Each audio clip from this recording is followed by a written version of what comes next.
Good evening, everyone. I'm going to call this 6 o'clock council meeting to order a little bit late. I apologize. We had extended closed sessions. Could you please stand for the Pledge of Allegiance and remain standing for our statement of values? I pledge allegiance to the flag of the United States of America and to the republic for which it stands, one nation, under God, indivisible, with liberty and justice for all. As we gather, we humbly seek blessings upon this meeting. May we act with strength, courage, and will to perform our obligations and duties to our people with justice for all. Let us seek wisdom so that we may act in the best interest of our people, our neighbors, and our country. All this we ask so we may serve our community with fairness and respect, putting their needs before all. Thank you. Please be seated. Roll call, City Clerk. Councilmember Mahan. Councilmember Hardy. Here. Councilmember O'Neill. Here. Councilmember Davis. Here. Councilmember Watanabe. And Councilmember Shahal. Here. Thank you. Thank you. Is there a motion to excuse Councilmember Mahan? A motion to excuse Councilmember Mahan? Second. Motion second.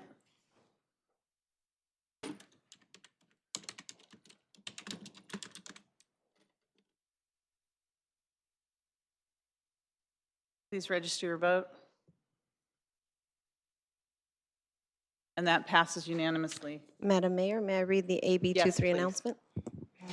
Members of the Santa Clara Stadium Authority, Sports Open Space Authority, and Housing Authority are entitled to receive $30 for each attended meeting. Statement of Behavioral Standards. The City of Santa Clara has adopted a code of ethics and values and behavioral standards for public meetings to promote and maintain the highest levels of conduct. This includes mutual respect, robust discussion, and allowing city business to be done in an efficient and consistent manner. Please note that as the presiding officer, the mayor's direction in matters of process and decorum should be followed, and that use of the gavel indicates all conversations must conclude and everyone in attendance should come to order and attention. Welcome and thank you for your participation. Thank you very much. Next, we have reports of action taken in closed session. City Attorney? Council took no reportable action in closed session. Thank you. Moving on to continuances and exceptions, and we have one request for continuance, and that is continuance of corrective action to cure violation of Section 2.1 of the First Amendment to the Stadium Management Agreement, Stadium Procurement Contracts by retroactive approval of an agreement for Next Systems for stadium floor improvements and stadium manager disclosure of contracts issued through delegated authority from $100,000 to $250,000. Is there any comment on that by the city staff? Walter Ross, Chief Operating Officer, we reviewed the contract based on council comments at the last council meeting, and we require more information from the city manager to bring this item forward to you on March 27th. Okay, so there's a request to continue this item to March 27th. Is there a motion? So moved. Motion second. Any comments from the Stadium Authority Board, I guess, at this moment, or any member of the audience on this issue? Okay, seeing no comments, motion in a second. Please register your vote. That item passes unanimously of those present, and that will be continued to March 27th. Are there any other items that the board would like, the council would like to continue? Seeing none, any member of the audience? Okay, seeing none, then. Motion to approve consent calendar? Oh, wait 1 second. Oh, Special order. sorry. You're ahead of me. I'm ahead of you. Okay, so, we have a special order of business, but we don't hear those until 7 o'clock. So you actually were correct. Is there a motion to approve the consent calendar, Councilmember Davis? Thank you. Can I approve? Yes, Make a motion you to can make that approve now. the consent calendar. Okay, there's a motion and a second. Would the council like to pull any items on the consent calendar? Madam Mayor, can I Yes, pull sir. item 2F, please? 2F? Okay.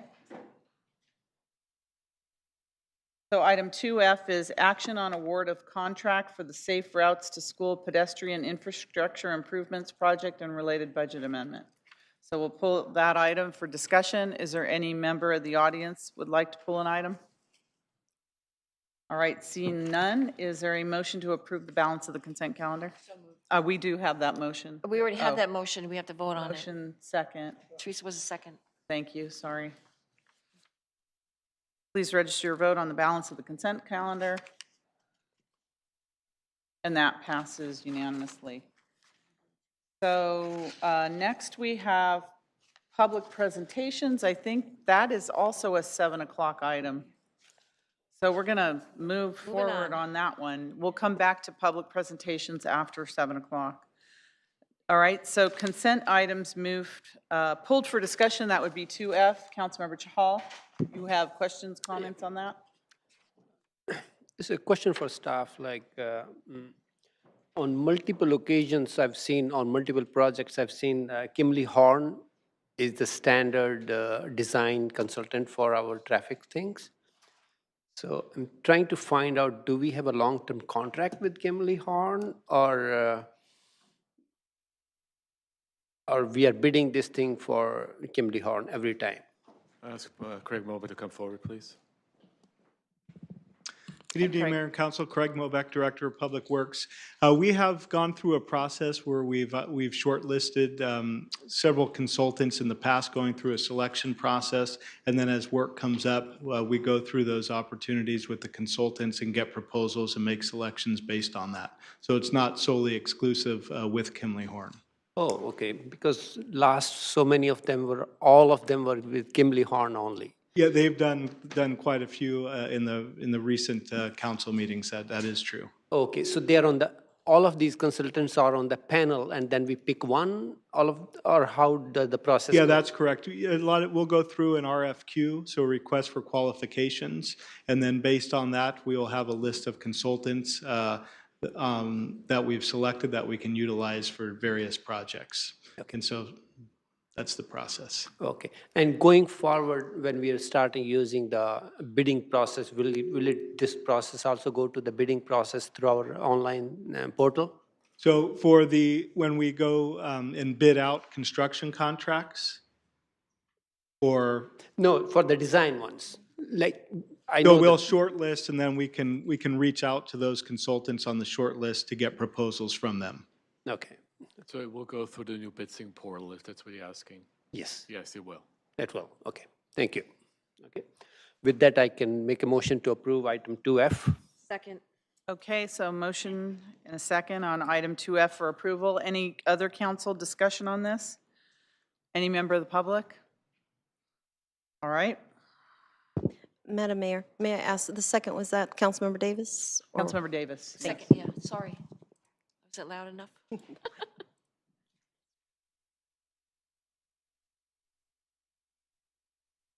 Please register your vote.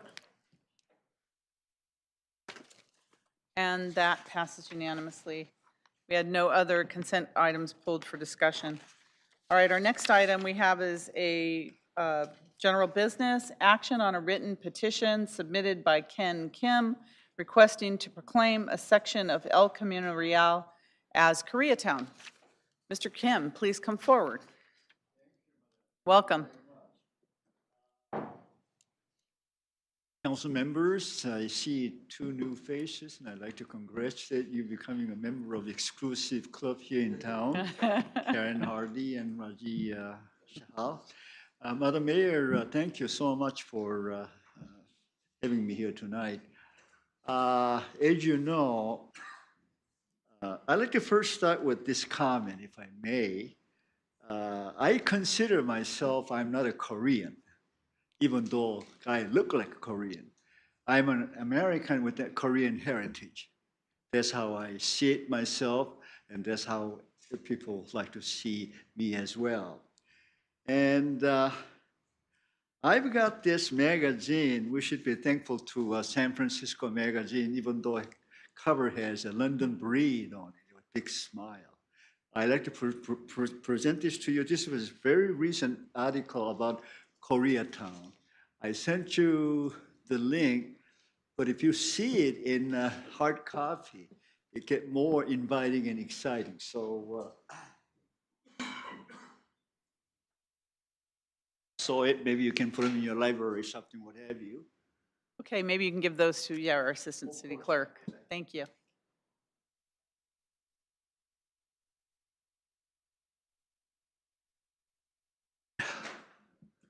I only have 2 minutes, right? You just keep going. Go ahead. Okay, thank Keep you very going. much. Keep Thank you. talking. Thank you.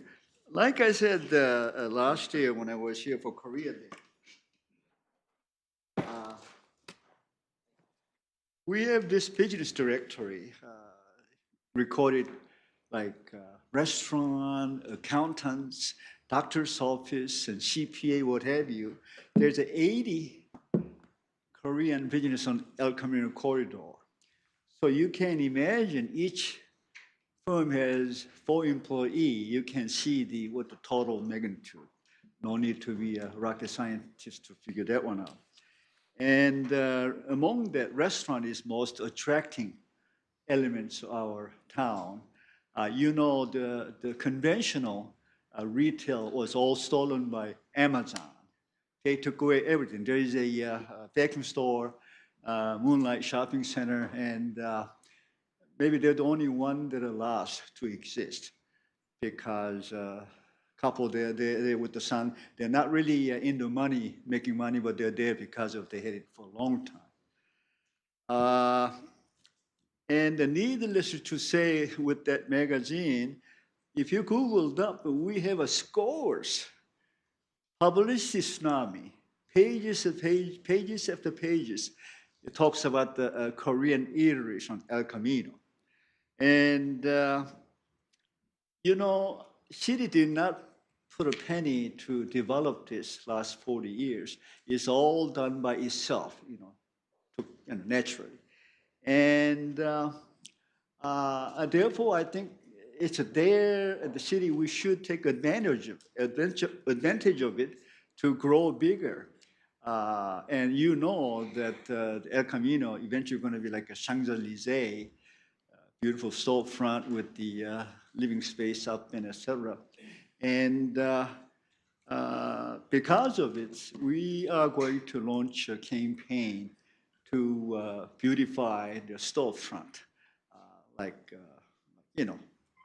not like what it looks like. First of all, we like to overhaul the signage so that when people drive by, they see what's going on.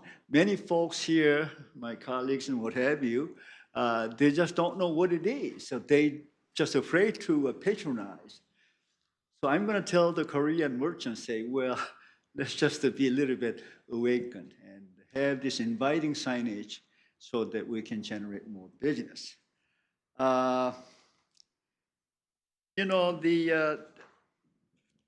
Like Amazon and what have you, this is a cultural product. They are not going to steal it from us. They're here for a long time to come until the changes in our demographic. Today, Korean merchants are strong, but then next year we don't know what's going to happen. So I'm asking, the naming of Koreatown is not a permanent thing. It's as long as it makes sense to the community. And so the economic opportunity, which is we cannot really shy away.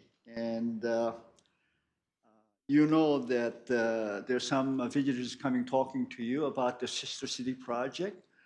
There's one gentleman sitting there is one who are very on top of that issue. And also next year, the Korean airline direct service coming to San Jose. So that could help our economic development, obviously. And so I'm here to ask, put this on a permanent agenda whenever it's going to be, and to rediscuss. We did it about 11 years ago, 2007.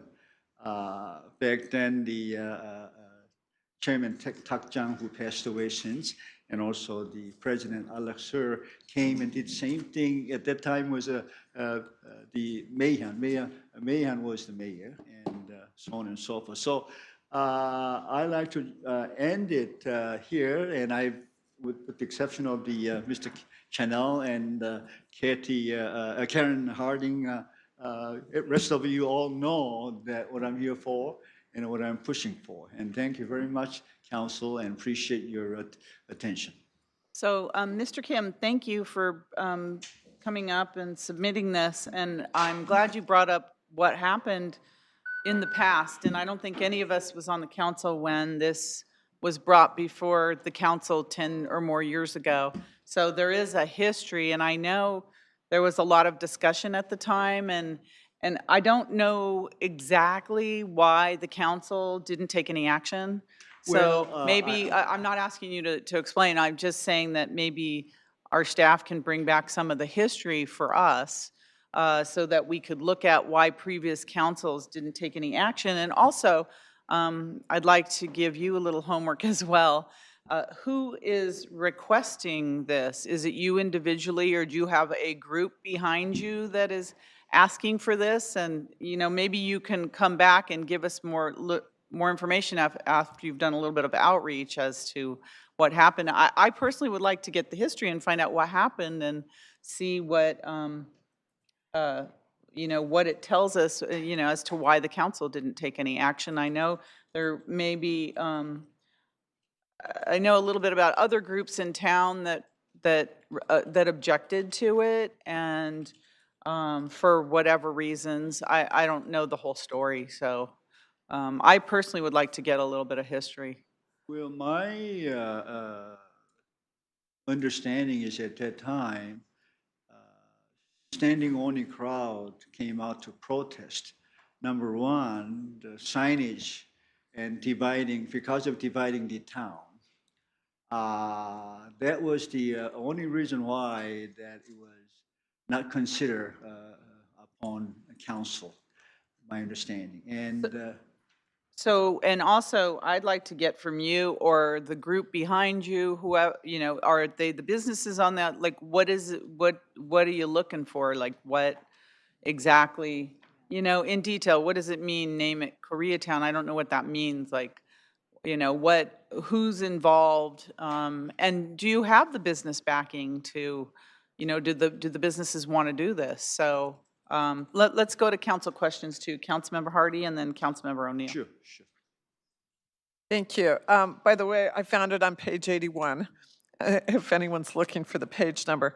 I would have questions. The things I would want to hear is, do you have a petition from all the businesses, and where are those businesses?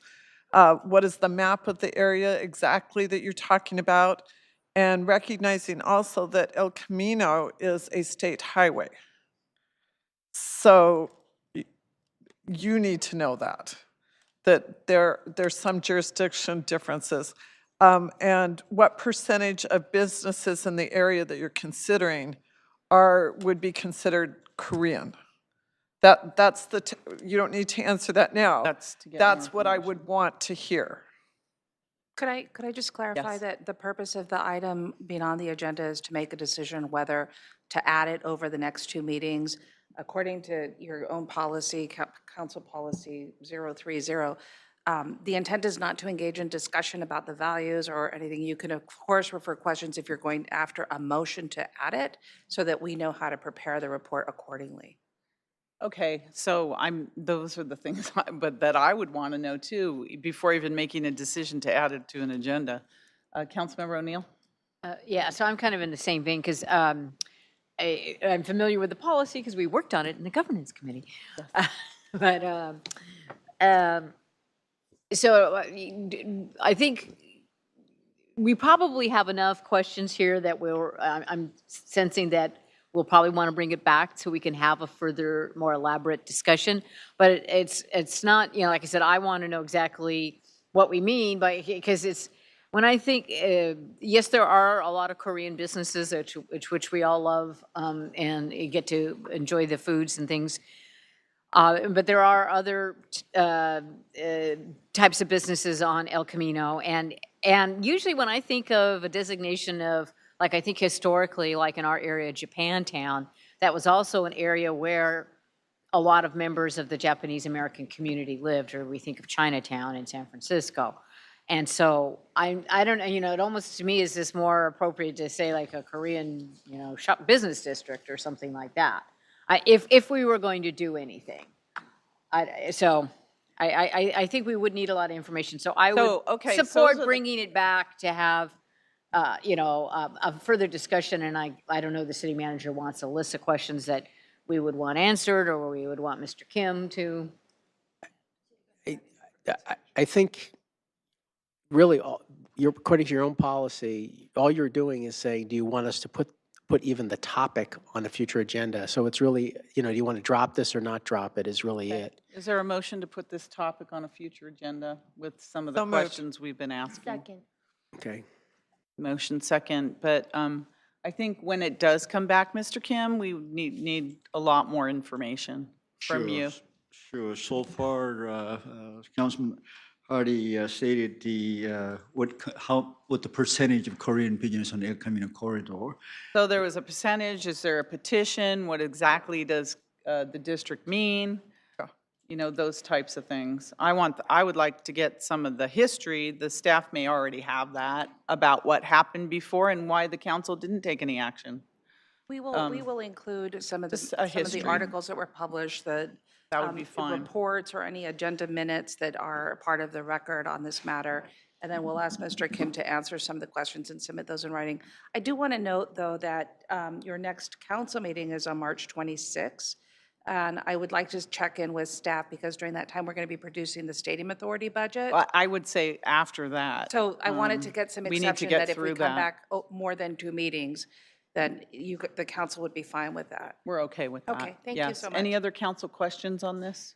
All right, there's a motion to add it to a future agenda and a second. Any comments from the audience? Well, first, I'd like to have a clarification from Councilman Hardy. You said percentage of Korean business, and also, did you say you want the signed petitions by these businesses? Go ahead. So my point is, if businesses want to see this happen, I would love to see a signed petition with the name of the business and the address. Okay, very good. And Tricia O'Neill, I think your question was What are you really whether- asking? how many people will, lives here in Santa Clara? That's what was the, Well, I mean, I made the point that in the past, a lot of times when you've had something town designated, it usually referred to a lot that was where the actual members of that community lived. And I mean, since it's a state highway and a retail corridor, to me, it's not the same thing as, say, Japantown or Chinatown or Koreatown in Los Angeles or something. it's this particular case that what we are asking is strictly for business development. Because Koreans who own the business here, they usually live outside of our city because they can't afford We their understand homes. that, Mr. Kim. We just want to see what level of interest there is out there from the businesses on the El Camino and Okay. what exactly it means. Okay, very good. And I will have that Thank you. petition and present it to you as soon as it's available. Thank you very much. So Thank we have you. a motion and a second to add this to a future agenda. Please register your vote.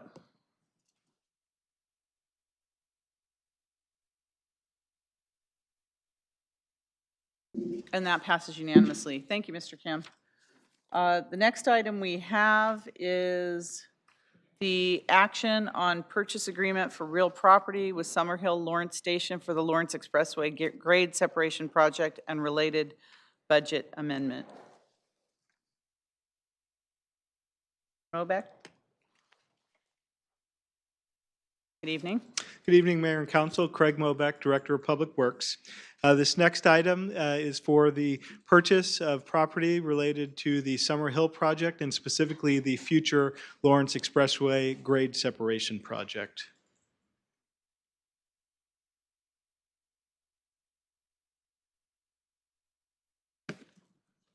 So just wanted to go through the location and the area we're talking about. You see up on your screen, this is the area bounded by Central Expressway up at the top. To the left, Lawrence Expressway and Kiefer Road down at the bottom.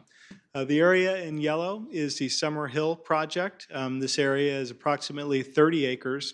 And then you'll see a small narrow strip of land highlighted in red there, and that's approximately 0.72 acres. So that is the area that we're discussing tonight for the purchase and the property that would be required for the future grade separation project. Just wanted to give a little background on how we got to where we are today. In 2003, the county put together a county expressway update plan, and that identified Lawrence Expressway, specifically a grade separation project in the areas of Monroe, Kiefer, and Arquez. In 2008, the county went through and updated that plan.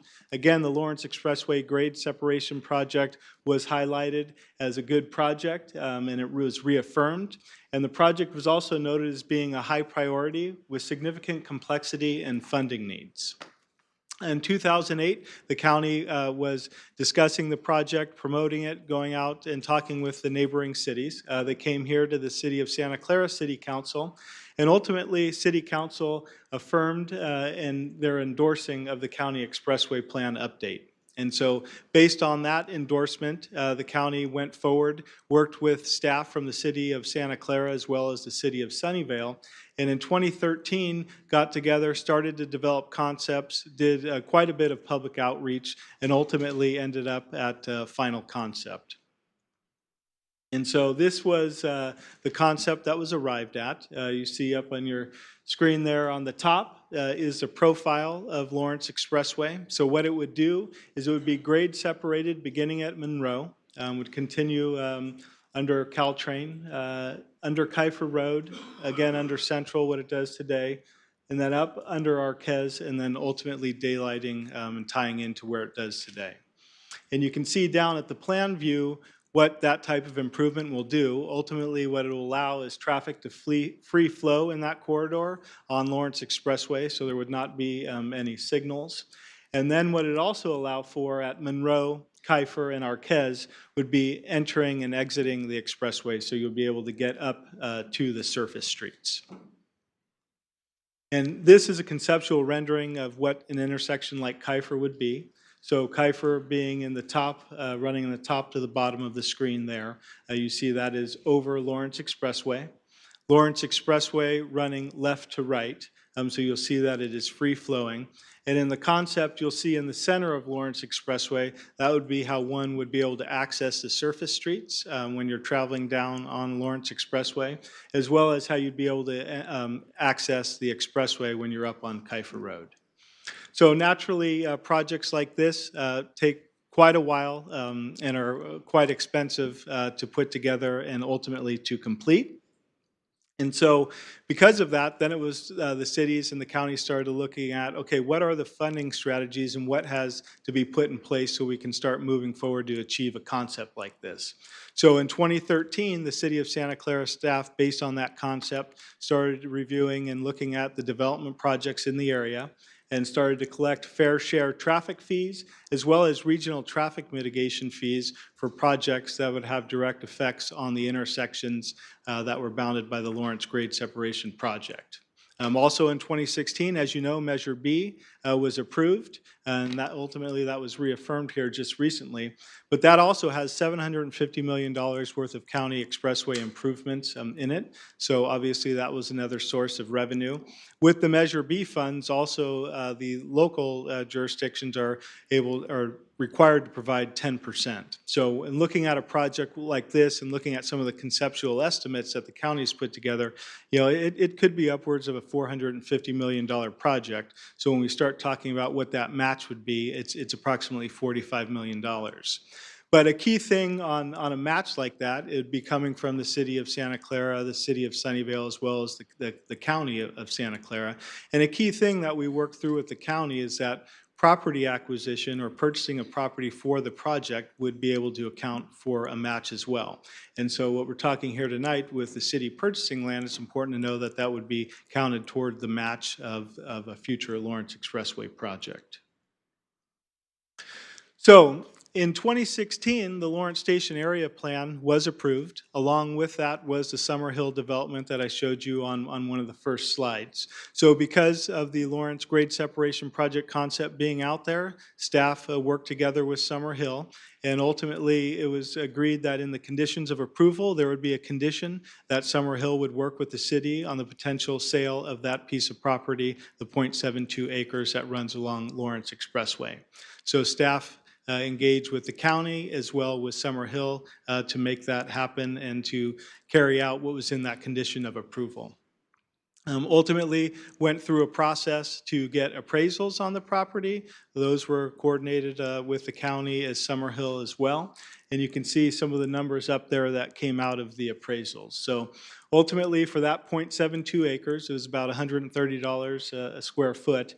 You see there the purchase price of over $4 million for 0.72 acres, a closing cost of about $15,000. So the total purchase we're looking at is $4,092,200. And then off to the right, you can see I mentioned about the mitigation funds coming from the local projects as well as the regional projects. That's how the cost for the property is distributed.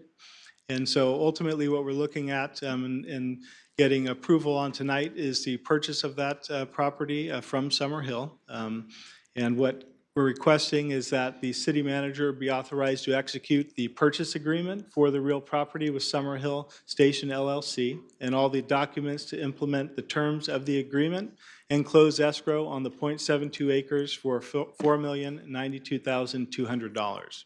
We're also requesting approval for the necessary budget amendments to transfer the funds for that purchase. So that concludes the staff presentation, and I'm available for questions. Okay, are there questions from the council on that? Councilmember Davis? I'd like to make the motion to approve. Motion to authorize city manager execute the purchase agreement for the real property with Summerhill Lawrence Station LLC and all documents to implement terms of the agreement and close escrow on 0.72 acres for $4,092,200. Approve the necessary budget amendment to transfer the funds. Okay, there's a motion and a second. Councilmember Hardy? I will just say that I read through all this and I was still not clear on what you meant by grade separation, and that one picture made it very, very clear. So that would have helped to have that in here because I read through the whole thing. What am I buying? So I appreciate, so that picture was worth more than 1,000 words. So I appreciate that because it was clear that you had all your ducks in a row and you'd done all your research, but I said, what am I buying? So That's just good for feedback. For, That's for, good for feedback. future ones, just make certain I know what it is that I'm getting. Thank you. Thank you. Councilmember Chahal? Couple of questions, so we're buying this thing to tie up with our fair share towards the actual Lawrence Expressway plan, right? That's correct. This could be utilized as a match for the Measure B, and it's being done through the mitigation funds, regional impact fees as well. And when you say it could be done, what are the chances, almost dead sure, less chances? It can be a denial too? So ultimately, the concepts have been approved. That $750 million that I spoke of is in the Measure B funds for county expressways. We've been working with the county on moving this project forward, but it's a long-term project. I mean, projects like this, you're talking potentially in the 10-year range. I mean, when you look at looking at the overall concepts, which we've done, then taking that concept to the next level, taking it to the next level of engineering, looking at additional property acquisitions that could be required, and then going through completing construction documents out to bid and construction. So it takes a long time. But the money we would be purchasing with, that property would be set aside for this project. Okay. And my next question is, let's say it happens in 10 years. So at that time, do we get a credit only for $4 million or the current value of that property on that particular future date? So right now, in discussions where the money that you're putting forward or property that you're putting forward in today's value. No, the credit of the fair share, will we get in the current value or will get in the future cost of the land at that time? We haven't gotten into that level of detail with the county, but as of my understanding, would take through monetary contributions and what's been put in to date. Oh, okay. Because I don't want it to be a dead investment for the city. And if that project, I don't know, there were very much apprehensions of that project ever taking place of the Lawrence Expressway, and we then invest $4 million and it never happens. Because that stretch, we cannot do anything probably other than utilizing is for the expressway. Yes, I understand. So that's my correct. concern, like if it should not be a dead investment for the city, right? Okay. Okay, I don't see any other council questions. Is there any, oh, sorry, Councilmember O'Neill. Well, if it doesn't come to pass, it Oh, could there be you like are. a little community garden or something. Well, and so What a right nice now place for that. Yeah. there are easements that will come through. So it is going to be landscaped through easements that are tied up with, that'll be with Summer Hill until the need for that project moves forward. That way it just doesn't look like a strip of dirt out there. It's going to be tied in with their Right. project. Yeah, I So saw it looks very consistent, looks nice out there. Yeah, so I'm glad to see that we're taking this next step because and actually just today, I got a notice saying that the Expressway Task Force is going to meet, because I'm always complaining that they cancel more meetings than they have. But probably at least 5 years ago, some of the, county road planner at the time, Don Cameron, who now I believe is with City of Mountain View, came and presented some of these concepts, and actually they came to the Bicycle Pedestrian Advisory Committee, and we looked at a lot of the ideas, and some of the comments with the very smart people that are on BPAC was like, oh, we have these grade separations, does it just mean that the traffic backlog happens a little farther south? But so I'm glad to see that we're moving forward. I understand Mr. Shahal's concern. But on within the scope of all of the projects that were being planned for our expressway system, this, I believe, was kind of considered the top priority. And I'm sure I'll get an update in a few weeks when we meet for the first time in 2 years to look at it. It's going to be a very intriguing design, particularly the way the separations for the pedestrians and the cyclists, and how people will go off and on. And I think it would also help make the, perhaps in order to have a lot of express shuttles or things like that working on the expressway. So I do think that this will be a very interesting project. And hopefully there'll be a lot of very clean, autonomous electrical vehicles running on the road and not stalled cars spewing noxious fumes that add to greenhouse gases. So thank you for bringing the project to this point, and I will be in support of the motion. Thank you. So I don't see any other council comments. Any questions from the audience or comments? All right, we have a motion and a second for staff recommendation and approval. Please register your vote. And that passes unanimously. Thank you. I'm going to ask the council if we could move to item 7, since we have some Lawrence Station people here, because we're not quite 7 o'clock yet to have our special order of business. Is that all right, council? So I'm going to move to item 7, action on a resolution of intention to establish Community Facilities District CFD 2019-1 Lawrence Station to finance certain public services. Do we have the staff person here to do that? I moved it up, I'm sorry. Director of Parks and Recreation. welcome. Evening, Madam Mayor, Council, community. We're taking the next step in a defined process. This is a good follow-up to the last item. On November 29th, 2016, the Council adopted the Lawrence Station Area Plan, a specific plan, an EIR, and the associated general plan and zoning ordinance amendments. The Lawrence Station Area Specific Plan features a transit-oriented development and provides needed public improvements and facilities for residents. To address the high-quality, unique and non-standard parkland improvements and other amenities to be built within the specific plan area, options for funding the long-term maintenance of such improvements through a CFD, a land secured financing mechanism, were proposed.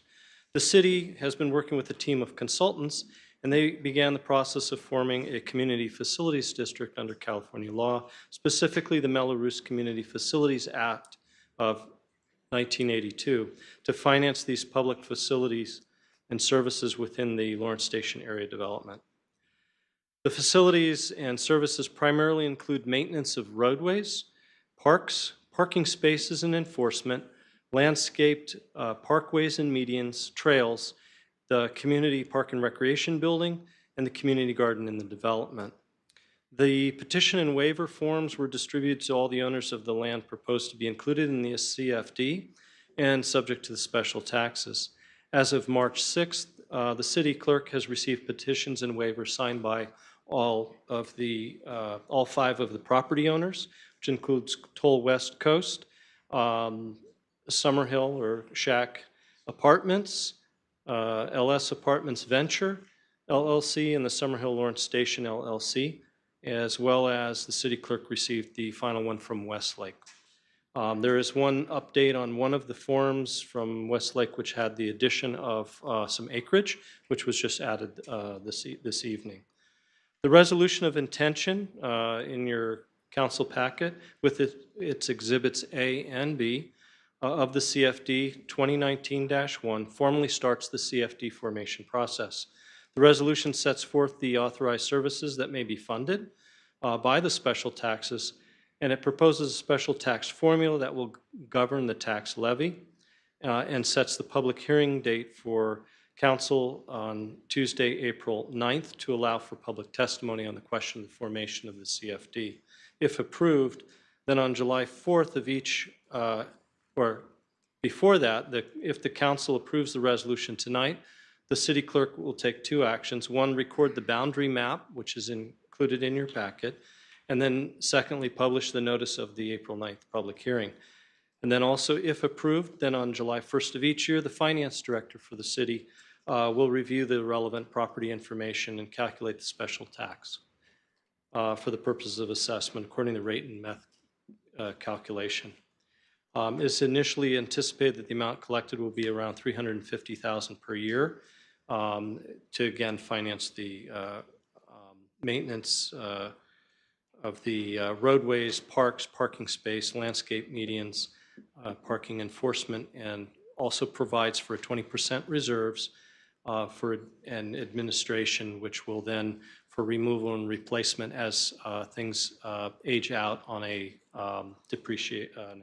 straight line depreciation. So at this time, staff recommends alternative 1, adoption of the resolution. If you have questions, we also have Brian Haraldson is an associate with Jones Hall. We also have Wenji Fu from DTA, and then also Summerhill is here if you have any questions. Thank you. Start with Councilmember Davis. I didn't have any questions. Want to make a motion? All right, I would like to make a Councilmember. motion, yeah. I'll reserve that right. Councilmember O'Neill. Okay, thank you.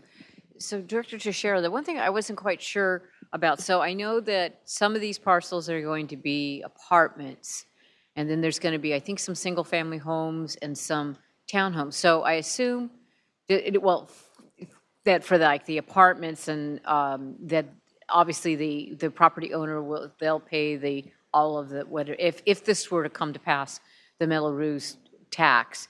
But so then does it get subdivided so that for those folks that are maybe going to purchase one of the townhomes or one of the, I think there's even some single-family homes, does that tax amount then get subdivided amongst all of the people within that parcel? I'm going to defer to the consultants who can probably answer those more specific Okay. questions. All right, thank you. Hi, I'm Susan Goodwin with Goodwin Consulting Group, the city's special tax consultant on the project. The answer to your question is yes, the special taxes, although the parcels are large and will be subdivided and there will be attached units, it will end up being a per unit tax that's levied. In tax zone, there's a map that shows the geographic boundaries of the tax zones. In tax zone 1, it will be starting in the current fiscal year, about $303 per residential unit, and tax zone 2 is about $132 per residential unit. So does that include like the apartments? That would include, yeah, if whatever zone they're in, that's a per unit regardless of the type of unit. And so then the owner of the apartment building would just build that into each tenant's rent? That's Or- correct, exactly. All right, okay, thank you. Okay, you're welcome. Thank you. Councilmember Chahal? So alternate question, Mr. James. If we do not do this, who maintains the area? All the developers? So the public park facilities, public street facilities would be maintained like other streets and parks in the city, and it would be through the general fund allocation. Also, again, the specific reason for formation of this is because it was intended, they're being built to a higher than normal standard. So the expectation is that the maintenance of these facilities will also be a higher than regular standard. Oh, okay. So city general fund. Basically, based. it is supplementing the general fund using this CFD. It does not supplement it. To my understanding, it replaces that. It replaces that. Right. And my next question is, what remedy we do have down the line to, let's say our maintenance cost goes high down the line because of the salaries or other factors we are taking into account. How do we incorporate that into those tax figures? Like, do we revise those per unit tax figures so that we do not make losses on this thing? Right. You're building, the approval tonight would also build in an escalator, which will apply each fiscal year automatically. The maximum tax can increase by the greater of either 2% or the increase in the local consumer price index. Oh, okay. So if the CFD is established, it means that on an annual basis, we'll return with the assessments and with a budget for the council to consider. And then if it's approved, we'll implement that budget. Okay. So the escalation is tied up to the inflation and other factors, and not to the maintenance cost of the city. That's right. That's right. And yeah, it's an escalator so that it's disclosed to the home buyers when they purchase the home, that it's the greater of either 2% or the increase in the consumer price index. Yeah. Okay. Okay, thank you. Sure. Thank you. Are there other questions from the council? Any questions, comments from the public? Please come forward if you have any. Okay, so we have Councilmember Davis. Motion. I'd like to make staff recommendation, alternative number 1, adopt the resolution of intention to establish the Community Facilities District 2019-1 Lawrence Station to finance certain public services and to set a public hearing on the matter for April 9th, 2019. Second. Okay, there's a motion second. Any comments on the motion?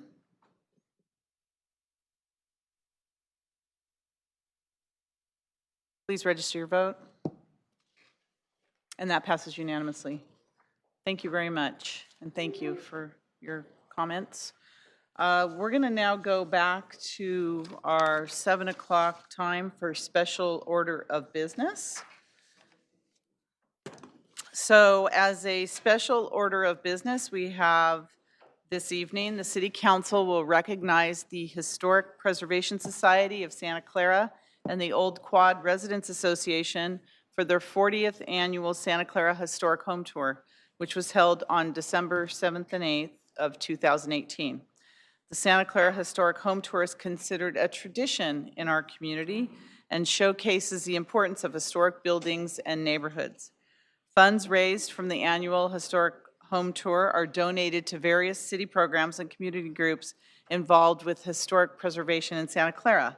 So thank you to the Historic Preservation Society of Santa Clara and the Old Quad Residents Association volunteers for many hours of hard work, commitment, and dedication. At this time, I'd like to invite Nancy Biagini, Michael Cole, and Sue Cosden to the podium. It looks like just Nancy is here, being joined And Michael soon. and Sue. And Michael. Sue. To speak about the groups that have been selected as recipients for the historic preservation efforts. Welcome, Nancy and Michael. And Good Sue. evening, Mayor Gilmore and City Council members.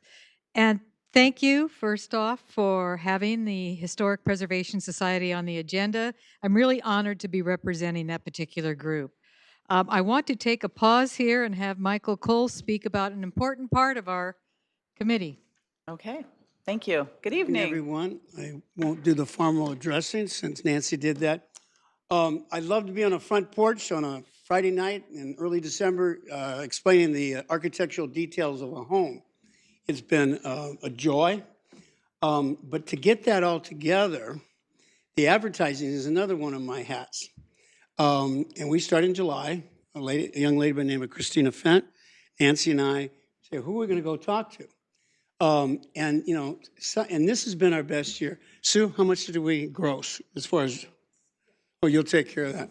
So, you know, one meeting years ago, we said, well, why don't we reach out to Prometheus? Why don't we reach out to Sanjeev at Silicon Sage? Randy Lamb is getting involved in a project. Myron von Reisfeld, Mark DiMattei, I can't remember them all. Some of these are classmates, some of these are workmates. And you know what? It's usually pretty easy. And they say, sure. But then again, it's still the small businesses. You know, Andy Rotterman gets involved, myself, Rob Mayer, Matt at Taplands. So those are just some of the people that make it happen so we can present these checks tonight. Thank you.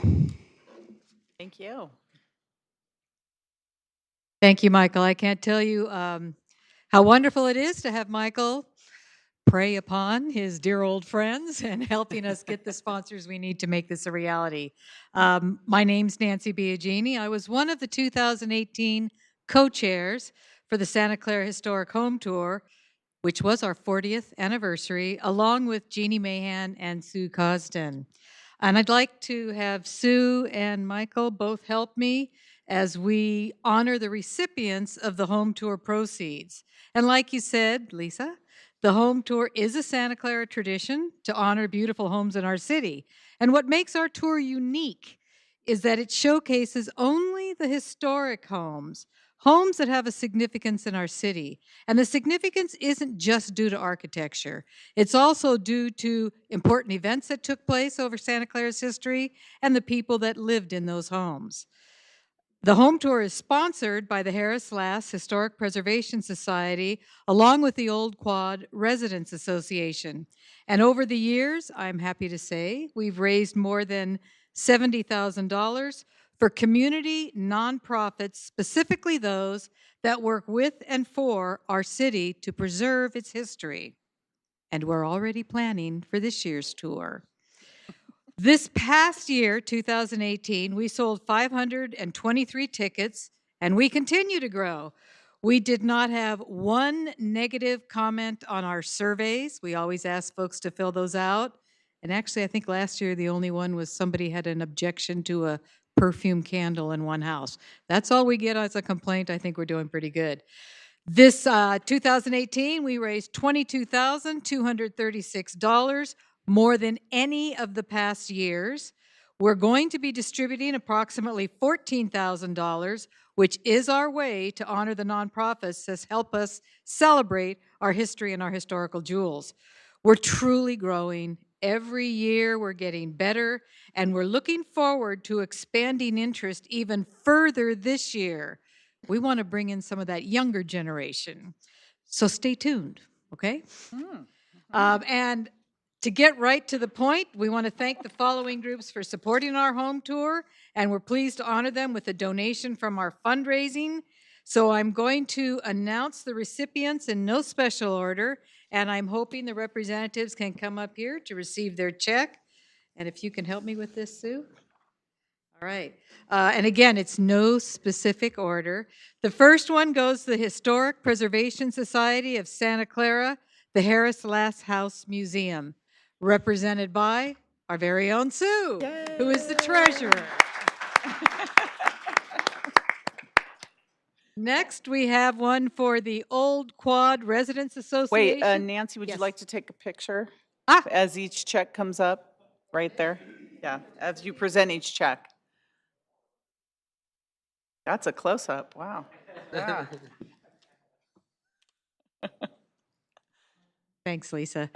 Next, the Old Quad Residents Association, represented by President Adam Thompson and Janet Stevenson.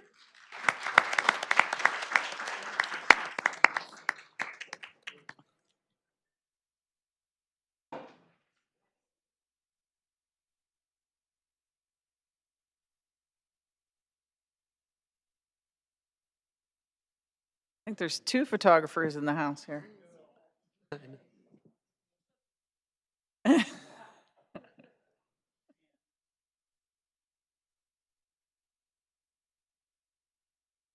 I do have to make one comment. For anyone who's been on the home tour, and for those of you that haven't been on it and are coming this year, Janet always dresses up in some of the most innovative costumes of the era. It's great.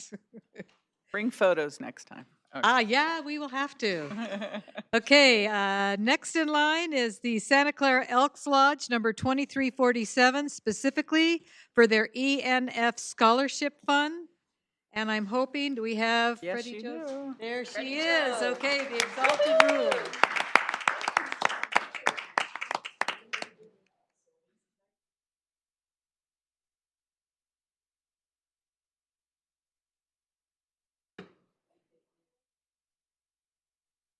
You. Let's see, I don't want to lose my place. Okay, next we have the Santa Clara Mission Branch Library, and this is specifically for the renovation project and the historical collection, represented by, do we have Tracy Winograve and Justin here? I think, yes, I did see them come in. Yay.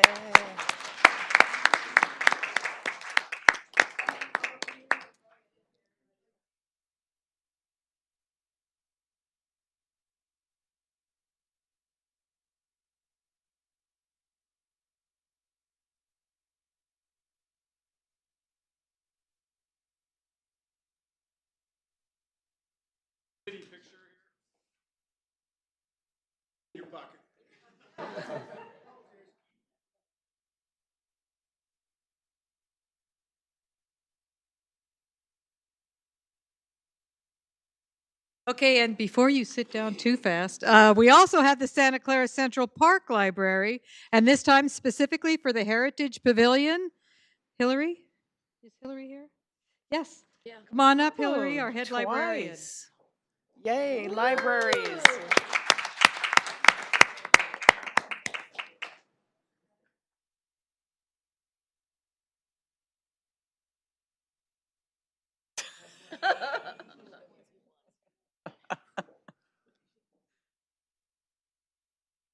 We have 5 more to go. Next is the South Bay Historic Railroad Society. Hopefully we have Jack Morash here. I didn't see him come in.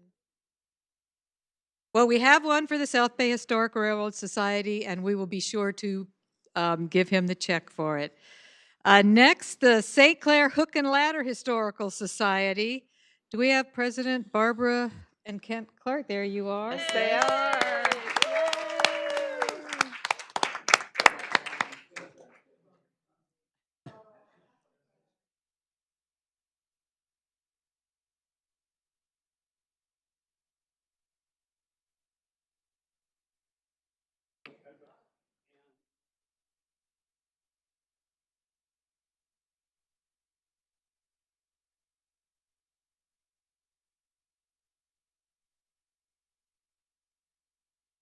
Hey, next we have the Santa Clara Women's Club Adobe Restoration Project. Do we have Lona Ingraham here, President? There she is, okay.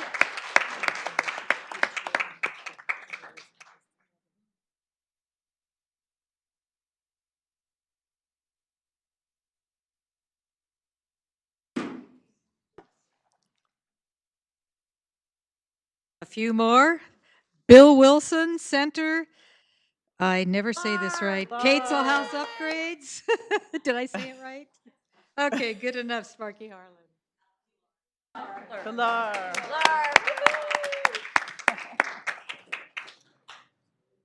Back in the picture.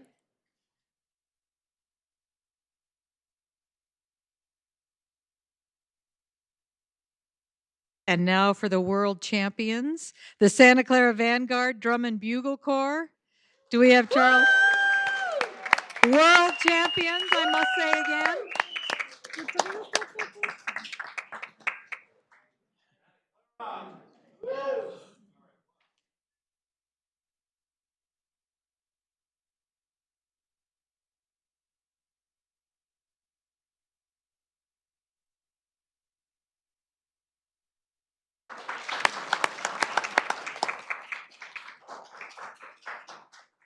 And last but not least, a new one to the lineup, the Santa Clara Parade of Champions, which is an offshoot of Reclaiming Our Downtown. And they are represented by President Ana Vargas Smith, Executive Board members Mary Grizzle, Karen Bondi Ardizzoni, Patty Allman, Jody Muirhead, and Andy Ratterman. Y'all can come up here. You're all part of it.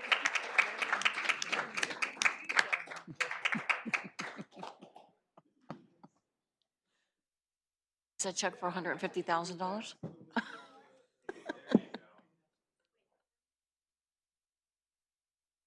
Yeah, Karen has to lean. Hold on.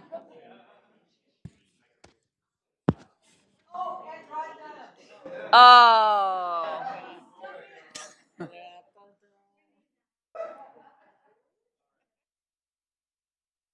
What a group.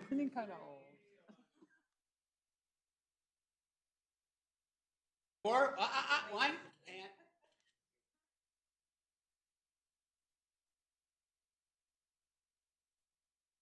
As the 2019 chair of the home tour, I'm really excited that we have this many groups in Santa Clara that are protecting our history and celebrating it. So thank you for your time this evening, for the award ceremony, and see you on the home tour in December. Thank you, Nancy. I think it can say that you gave checks to almost every person here in the audience today. So if you participate next year and you come to a council meeting, you might get lucky. Thank you so much for all that hard work. All right, thank you for that. That was enjoyable. Next, I'm going to move to public presentations. Do we have public, I'm sorry, I've been jumping all over the agenda. Public presentations. We try to hold our special order business and public presentations after 7. So I see we have Tom Pike. Yes, Tom, please come forward. Welcome. Good evening, Mayor Gilmore, council members. I'm here to do an official function, which is to introduce myself. Some of you already know, but to introduce myself, I am Tom Pike. I've been Director of Constituent Services for the past 2 years for Congressman Khanna, and on January 1, I became District Director. So I will be your primary point of contact for the Congressman. I'm looking forward to working with the council on regional and federal issues. There's one other new development, and that is that our office moved. The good news is we're still in Santa Clara. We're on De La Cruz, just on the other side of the 101. So again, we're looking forward to continuing to working together. For example, I want to thank the city for participating in the Santa Clara, Santa Cruz County's Airport Community Roundtable that took place last week. And then finally, as you might know, the Congressman does monthly town hall meetings. The next one in Santa Clara will be in May. So I will give the information of that when we have it scheduled. So once again, thank you, and we look forward to working with you. Thank you, Tom, and thank you. Congratulations on your position, and thank you for coming and introducing yourself. And if you just let us know when that Santa Clara Town Hall is, because there's many constituents that really enjoy meeting with Congressman Khanna and asking him questions. He's very generous about answering all those questions and keeping us informed about what's happening in Washington, which is unbelievable. And those are very popular here in our community. So if we could get some advance notice, that would be wonderful. Councilmember Watanabe, did you want to say something? As soon as I find out, I'll let you know. Thank you. Thank you again. Oh, Kathy? Okay. All right. Anyone else for public presentations? Seeing none, we're going to go back to the agenda.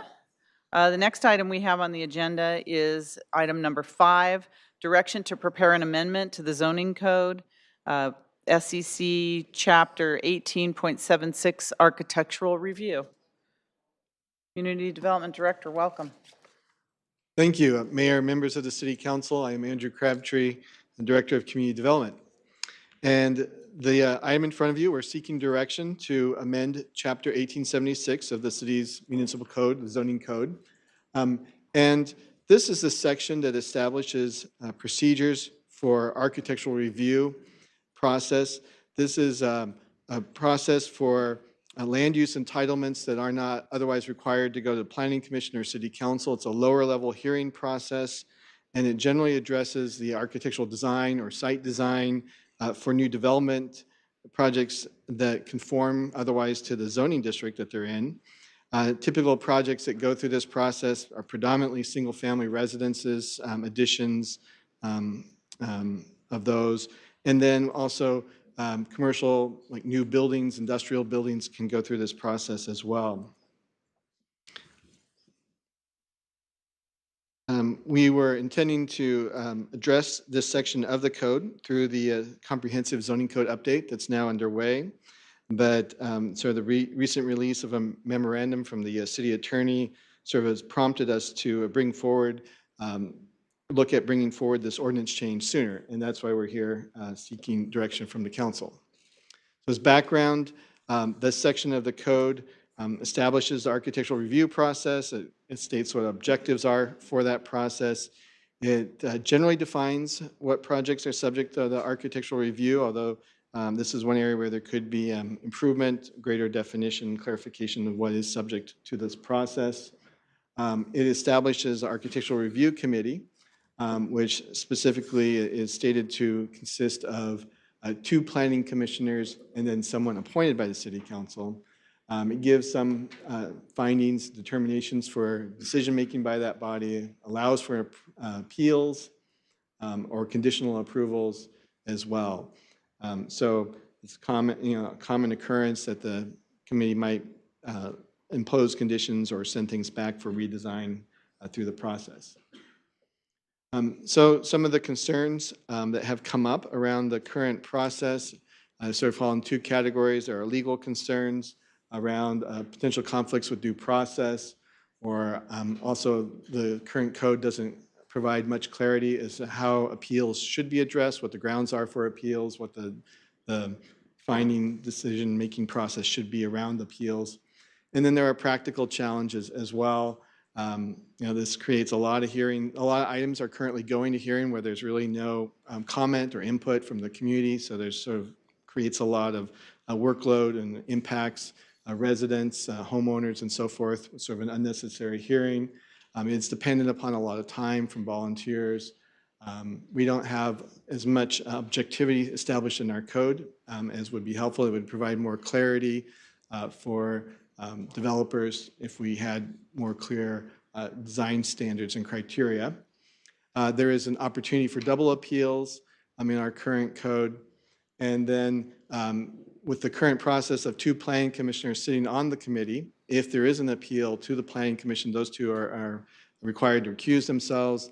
That can cause quorum issues. It can make it difficult for the remaining body to take an action, come to a vote on something.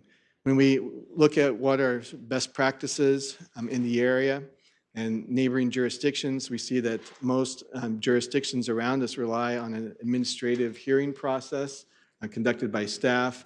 In some cases, they have an architectural review board, but that provides input to the staff, really leading up to the hearing being conducted by staff. There's generally a greater use of codified design standards or design guidelines that are well-developed and robust to do the review by staff. There's sort of more articulation as to what types of projects are subject to what hearing process. And generally, you see that the Planning Commission and Council can focus more on the high-level policy setting and guidance and key projects, and then delegate other matters down to a staff or a Planning Commission in some cases. So this sort of outlines what our current process looks like. I mentioned the possibility for double appeals. It's very common that if a project is appealed to the Planning Commission, there's generally some dispute between different parties, and so whichever side doesn't prevail typically then appeals to the council. So you've created a situation where there are often two hearings. This creates expense. A lot of it's from the general fund subsidy for the staff time involved in this process, expense to the applicants, considerable time. It doesn't allow people to get quickly to a hearing and decision. So we are proposing that we go back and look at this ordinance and come up with a different type of process where there is an administrative hearing, sort of as we see similar to what's in other cities, and that there's then a single appeal process depending on the type of activity and design that's being reviewed, where some items, particularly in this case, we're proposing single family, would go to the Planning Commission on appeal, and then industrial, commercial, multifamily projects could go to City Council on appeal. So we're seeking direction to go off and work on developing this type of ordinance and bring it back expeditiously to the City Council. We would also like to look at clarifying what are the grounds for an appeal, what the findings that need to be made in the case of an appeal, to clarify that it should be a de novo or new sort of appeal process based on just the information in front of the body at the time. And so with that, that's our recommendation, and I'm available to answer any questions you might have. All right, hold on.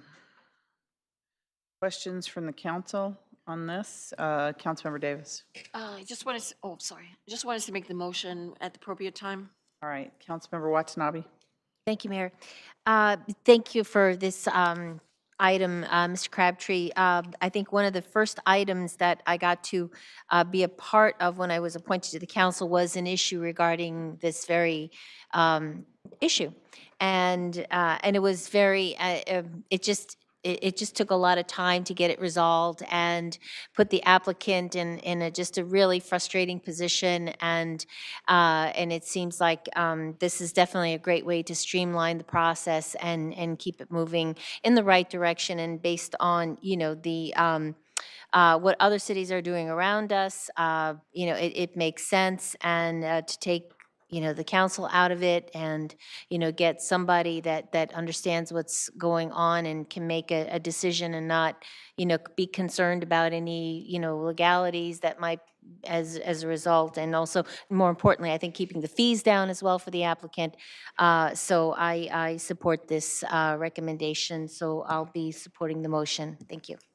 Thank you, Councilmember O'Neill. Sorry, Councilmember Hardy, then O'Neill. Thank you. Thank you. Real quick, because I served on the architectural review, so I'm a little familiar with that. So this doesn't change who's serving on it. So we're seeking direction to go amend ordinance, and our proposal is that there would really not be architectural review committee, but in lieu of that, there would be a staff-conducted administrative hearing. That was not real clear in there. When you talked about the difference between a single family and a multifamily and where it would go for an appeal, what if it's an HOA situation? Would you still consider that single family? Or would that be multifamily if it has to do with, you see my concern? Yeah, so definitely. First off, our intent is to work through some of the details in an ordinance that would go through the Planning Commission and come back to the council and address a lot of the specifics of that. But typically, something that's subject to HOA approval, requires some sort of confirmation that it's been through that HOA process first before it goes through a city entitlement process to make sure there's no conflict with HOA rules. Okay, thank you. Thank you, Councilmember O'Neill. Okay, thank you. I'm really happy to see this coming forward because this is something that I've wanted to see us change for a number of years. I served on this committee as a planning commissioner and then as a council member. And I think it's really great for our public to have a chance to have input into processes, but it's been kind of like they're in the spin cycle, and I think it's been frustrating for everybody involved that there's, been kind of like all these iterations. And so would be some of the intent of this would be that we would kind of clarify or make it more streamlined as to what projects need to be reviewed or not. Because I know like currently the last several years, we've been looking at all the 4-bedroom remodels. And in part, it was because of concerns about accessory dwelling units. So that law has changed. Would the thought be that a homeowner wouldn't necessarily have to have, even say through an administrative process, or a staff-led process, have like things like a 4-bedroom remodel reviewed, which we spent a lot of time doing?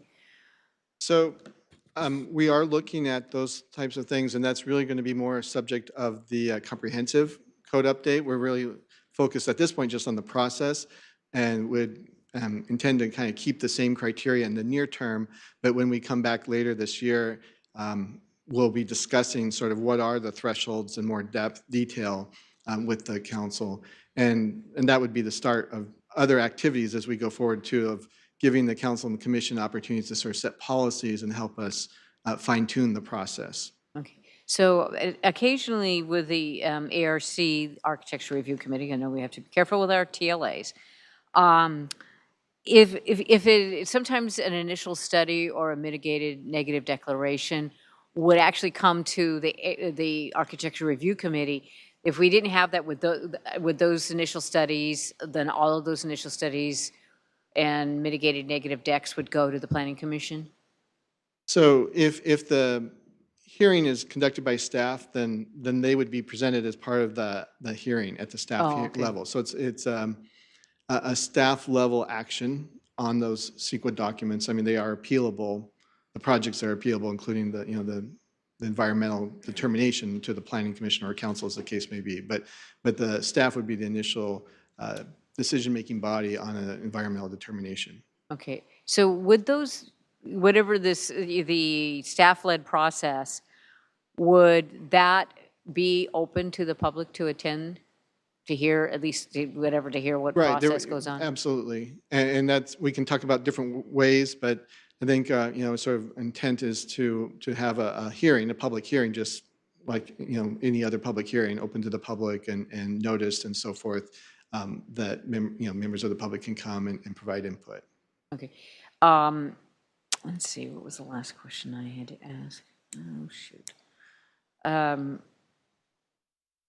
One of the issues that's been brought up a number of times, and whether it's been the planning commissioners or city council members, or at times there's been a volunteer, like to have an input from a licensed architect to give some insights. And I know in the past on the ARC that some of the planning staff actually has an architecture background. And I know in recent times there's been some engagement of architects to review plans or to give some suggestions. Are you thinking that you would still somehow want to include some architectural consultation, like from a professional? Or is that just part? I mean, I know you haven't decided, but are you kind of leaning that way, or? Well, I think, long-term, what my experience was work best is to have those kinds of architects giving you recommendations that then get into design guidelines or ordinances or policies that sort of state what the city is looking for in terms of architectural design. So, sort of engaging with people like that to provide sort of a policy framework. But certainly we're also looking at and evaluating, what are other options. There's a lot out there. I mentioned some states do have an architectural review board. Typically it's paid. It's hard to find volunteers.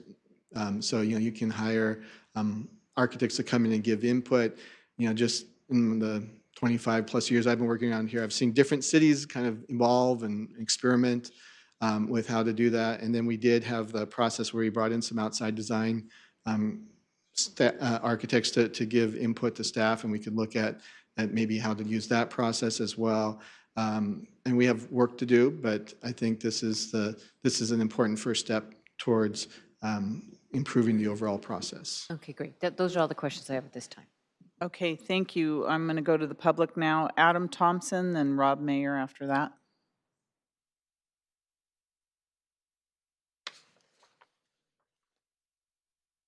Good evening. Evening, Council, Mayor. So I mean, I read this and I've been a part of the architectural review process within our area for a lot of projects recently in the last 4 years. I do think something needs to change. I think that the fundamental idea of what they're changing it to is not completed yet, and that we need to kind of look at making sure that we keep public input and keep it out there, because I think we've seen a lot of projects that have architects obviously working for these developers that come forward, and once they actually get built, they look great on paper or not so great on paper, but then when they actually get built, and don't want to name them, they look horrible. And we all drive by it every day. I mean, we have to remember that, you know, Santa Clarans really don't see the inside of these buildings, but we see the outsides every day. I really would like to stress, I think it would be a good idea to have a paid licensed practicing architect on retainer and then paid for by the development process, you know, to review and give comments. At least that way the person is, there is some oversight of a practicing architect. Our ordinances are out of date, which does not really help to guide design and architecture. That's how we get 3-story buildings right in the backyards of, you know, single-story buildings and stuff. So I would like to see a better plan put forth, and one with a practicing licensed architect. Thank you. Thank you. Rob Mayer, and then I don't have anyone after that. If you'd like to speak, you can just queue up. Thank you. Good evening. Good evening, council, staff. As some of you know, I spent 4 years on the architectural committee, and I am a practicing architect. And it was an extremely frustrating process. A lot is because the ordinance hasn't been updated for so many years. The comparison to other cities, I mean, I've always said I don't follow, I lead. I know other cities do certain things. The thing is, what's best for our city? How do we lead? I've been in front of a lot of architectural committees as an architect presenting my projects up the peninsula all over. And the best committees I found were constituted by professionals. Okay, and that's been the hardest process. We're in the biggest building boom right now, and how many professional architects do we have reviewing our projects? I know that architects are designing them, but just because I'm licensed, that just sets a minimum standard qualification to practice. It doesn't guarantee good design, okay? And practice is really interesting.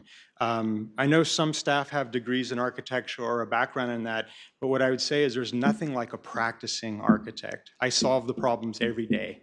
And when you do something every day, it's a lot different than watching HGTV. And that's my greatest challenge these days is HGTV, everybody thinks they're a designer now. And that's my greatest struggle. So I really think you gotta think differently than surrounding cities. Go look up the peninsula a little bit, because a lot of the new houses have to go through architectural review. And you know, we wanna lead. We want the best looking city in the world. That's my goal. That's why I got involved. But it has to change, so I am excited that we are making some changes, but you gotta get qualified people involved. You really do, okay? And good qualified people. Thank you. Are you available, Rob? Because you can I just always- talk to there's I a always community told- development director right there. I always told staff I'm available, because can I just do real quick? Adam had 30 seconds. Can I take his 30 seconds? Sam, if it's okay with you, Sam Maliniak. Oh, you just left 10 of it. Okay. Okay, keep Sam going. Maliniak was advisor to architecture review initially. And when I got on and Tony Marine stepped off, he says, why do I need to be here? And I said, it would be great if you stayed, because there's more architects. Then I was there for 4 years and I left. And then he came back briefly and then left. And since then, I left in 12. There's probably been about 6 years of the biggest building boom we've ever seen with no architect. So thanks for listening. Thank you. Thanks for the comments. Mark Kelsey? Good evening. Good evening, Mayor and council members. Thank you for the opportunity. I agree that there's a great opportunity to improve the process here, and I would just ask that we be sure that we have an appeal to the council as part of our process. The voice of the citizens is the opportunity to appeal to the council. So whatever process we design, I think we've got to include that because that's where true accountability lies. And that's where residents really have an opportunity to have a voice in the process. So I want to be sure that whatever process we adopt, that it does not exclude a council review of decisions and that we have the opportunity to appeal to the council.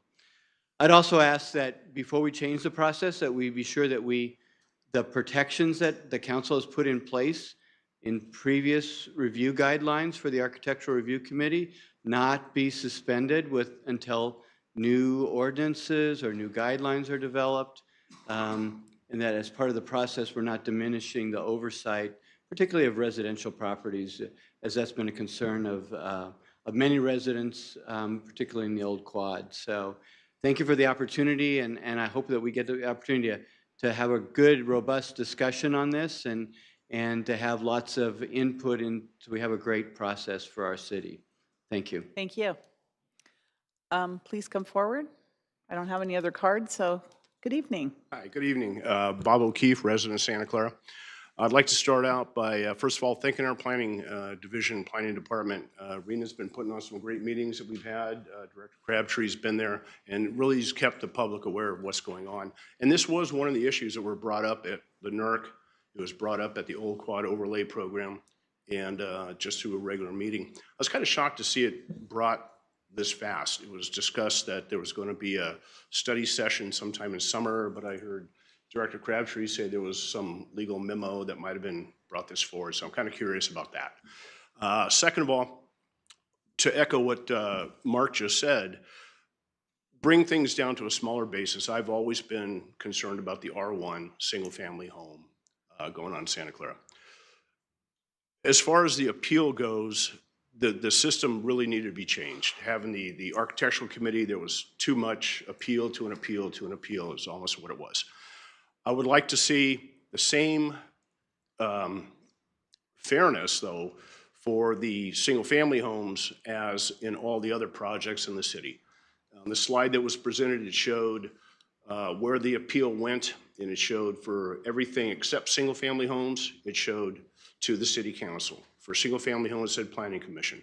We have fine people on our planning commission, and I trust them immensely, but I cannot hold them accountable, and neither can the other citizens.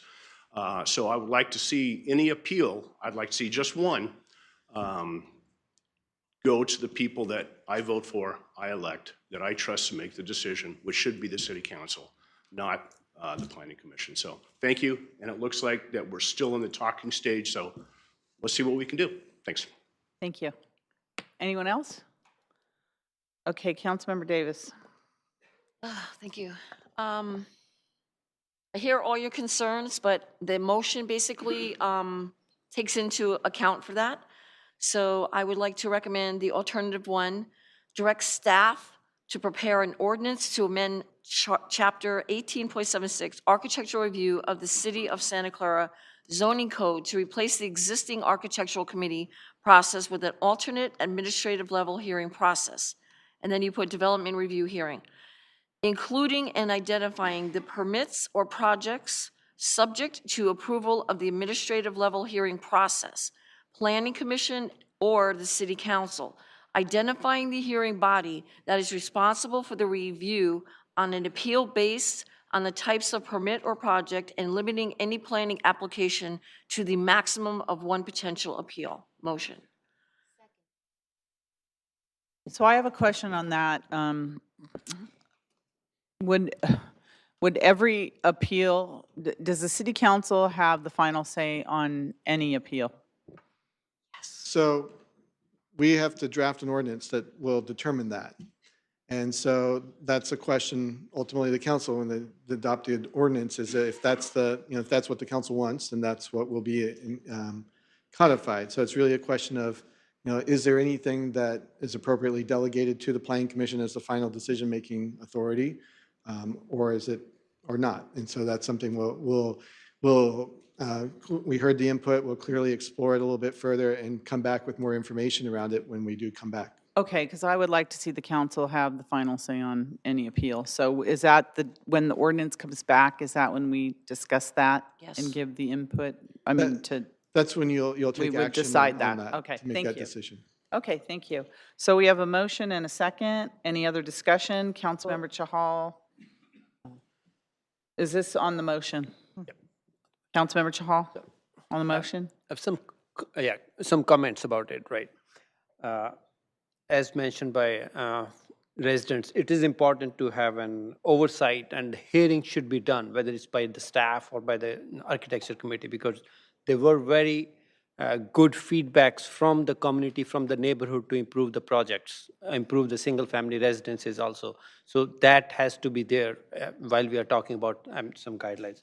And my other suggestion is, while we are working on this thing, our single-family design guidelines, that has been very ambiguous. So we really need to give a priority on those so that those also can be streamlined and make clarity of things, how those guidelines will be in addition to this one. Because those were one of the contentious issues, interpreting the guidelines while as an architecture committee member or as a planning commissioner. Those were very ambiguous. So while we are doing this thing, we also need to work on those. And I do agree that we need to have an expert architect part of the committee, whichever we want to be as a staff, whether he comes on the staff, but we need to have that. Thank you. Those are my comments on that. Thank you. Thank you. Councilmember Hardy? I like the idea of the streamlining, but I also am very concerned about the delineation between the R1 and the rest of development. And my thought is maybe we could have the Planning Commission weigh in if we're going to be the final say, and I appreciate that comment of we're elected and we answer back to our residents, and that the feeling that the Planning Commission doesn't, but also the Planning Commission has a lot of, and I think 3 of us have served on there, you do a lot of work, you study a lot, and you have a lot of understanding. And so I would like to see maybe the Planning Commission give input on the appeal when it comes to the Planning Commission. All right. Thank you. Councilmember O'Neill? The comment I would like to make is I would like to see, some suggestions from staff about how we might find a way to incorporate some other architectural commentary. And, it's kind of like art, art and architecture, it's all kind of like in the eye of the beholder. And I know we're working on the zoning ordinance, but I agree about the design guidelines for single-family homes. The only part of that that's really, there's some good ideas in there. The one that's the most defined are the patio homes, which have led us to the most acrimonious and time-consuming appeals, and a lot of that is based on people's differing opinions on architecture. So I'd like also to have the staff think about, because one of the things that everyone points to is like, oh, well, this has to be compatible with the surrounding neighborhood. And I try, somebody brought it to my attention, like if you look at the old quad, a lot of those houses are not alike, and there's very differing architectural styles that are next to each other. I don't think any of us like the kind of 1960s apartments that got stuck in the middle of some of the blocks before we really wised up and learned, not to, destroy that beautiful neighborhood. But when we look at those design guidelines, which I think are probably going to be part of the zoning update, to look at perhaps, helping people understand that there's a broader concept of what is compatible. I don't think it has to be that your tract home has to continue to look like the tract home next to it. And I live in a tract home, so I don't mean that critically. So those are just some thoughts from, thoughts that maybe that staff could consider when they're drafting the ordinance. Okay, so we have a motion and a second. Seeing no further comments, please register your vote. And that passes unanimously. Thank you. Thank you, Director Crabtree, on that. The next item we have is action on request for city financial support for a new special event, Parade of Champions. Director of Parks and Recreation. Good evening, Mayor, Council, City Manager, and community. On this particular item, we're returning to you with information that we've developed since the last time you had a request on October 9th from the Santa Clara Parade of Champions group at that time to support a new parade in the city's old downtown. Council referred the item to staff to develop information, assess the feasibility, look at the logistics, the costs, the impacts, the issues, and to meet with the Santa Clara Parade of Champions group. We've done that in the December, January, and February timeline, and we also reviewed the community proposal for the parade. The parade, as proposed right now, the first would be in September 28th, 2019. Pretty much the event would run 6 a.m. to 3 p.m. when you include the setup and the takedown. It would be a free community event with about 5,000 residents. And when you look at the parade route, north on Lafayette and Bellamy, west on Benton, south on Monroe, and you would end at Bellamy and Monroe. The logistics is that it is a nonprofit organization. They did turn in their paperwork with the state of California, and I think their federal 501c3 is pending with the federal government. They do have a professional parade consultant who is working with them, and they intend to contract with Ray Pulver and Upbeat Parade Productions. They also have set up a committee that would be looking at fundraising, communication, and marketing.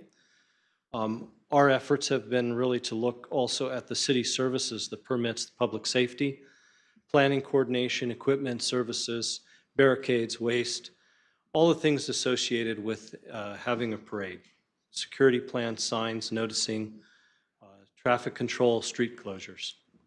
And so based on our analysis, you can see the parade budget, which has all the different items, both those that are that would be handled by the Santa Clara Parade of Champions and their costs, which is about $80,900, and then the city's costs if the city were to support it. But these are the costs that are involved with the city, whether it's equipment rental, permitting, staffing, public works, and some of that is actually for some of the vehicles that are required for the street closures and the setup and the takedown, as well as cleanup, which is about $71,028. And then also the revenue. There are limited revenue opportunities for this event, sponsorships and donations. The other revenues that would come in the form of a parade is if they had any form of fee for participants that would help as well. The city grant that they're requesting is to basically pay for the city services.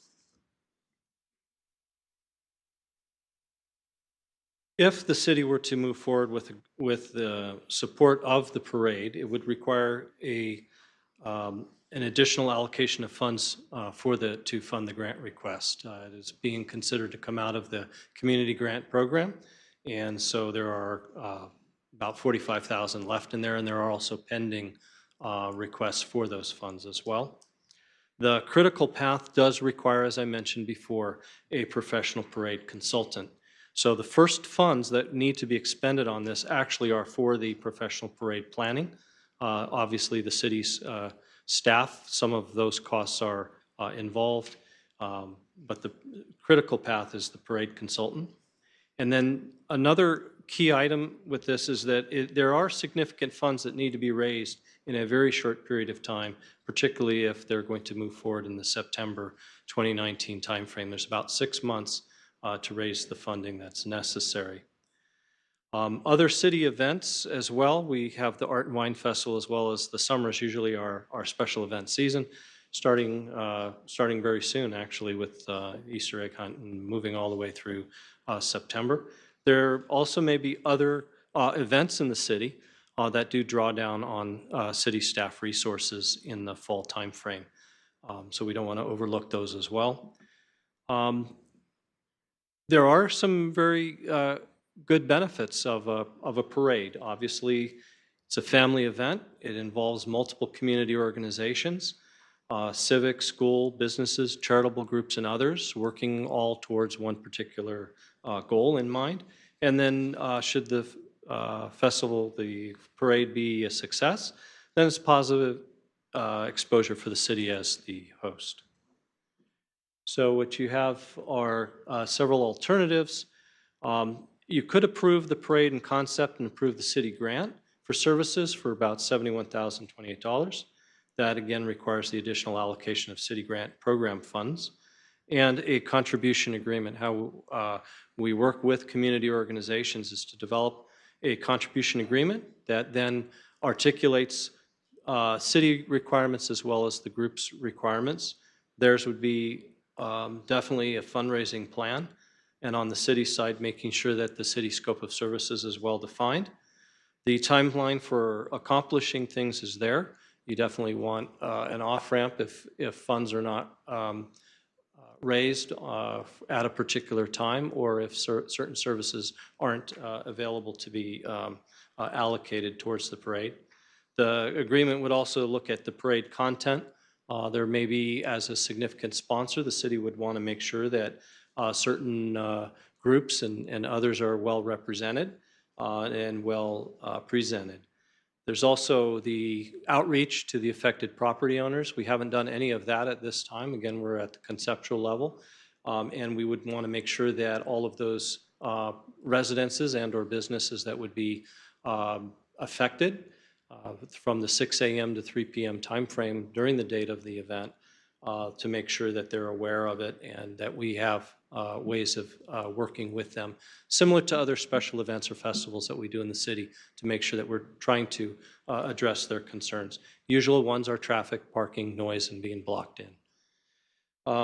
The marketing plan is also essential for the success of a parade.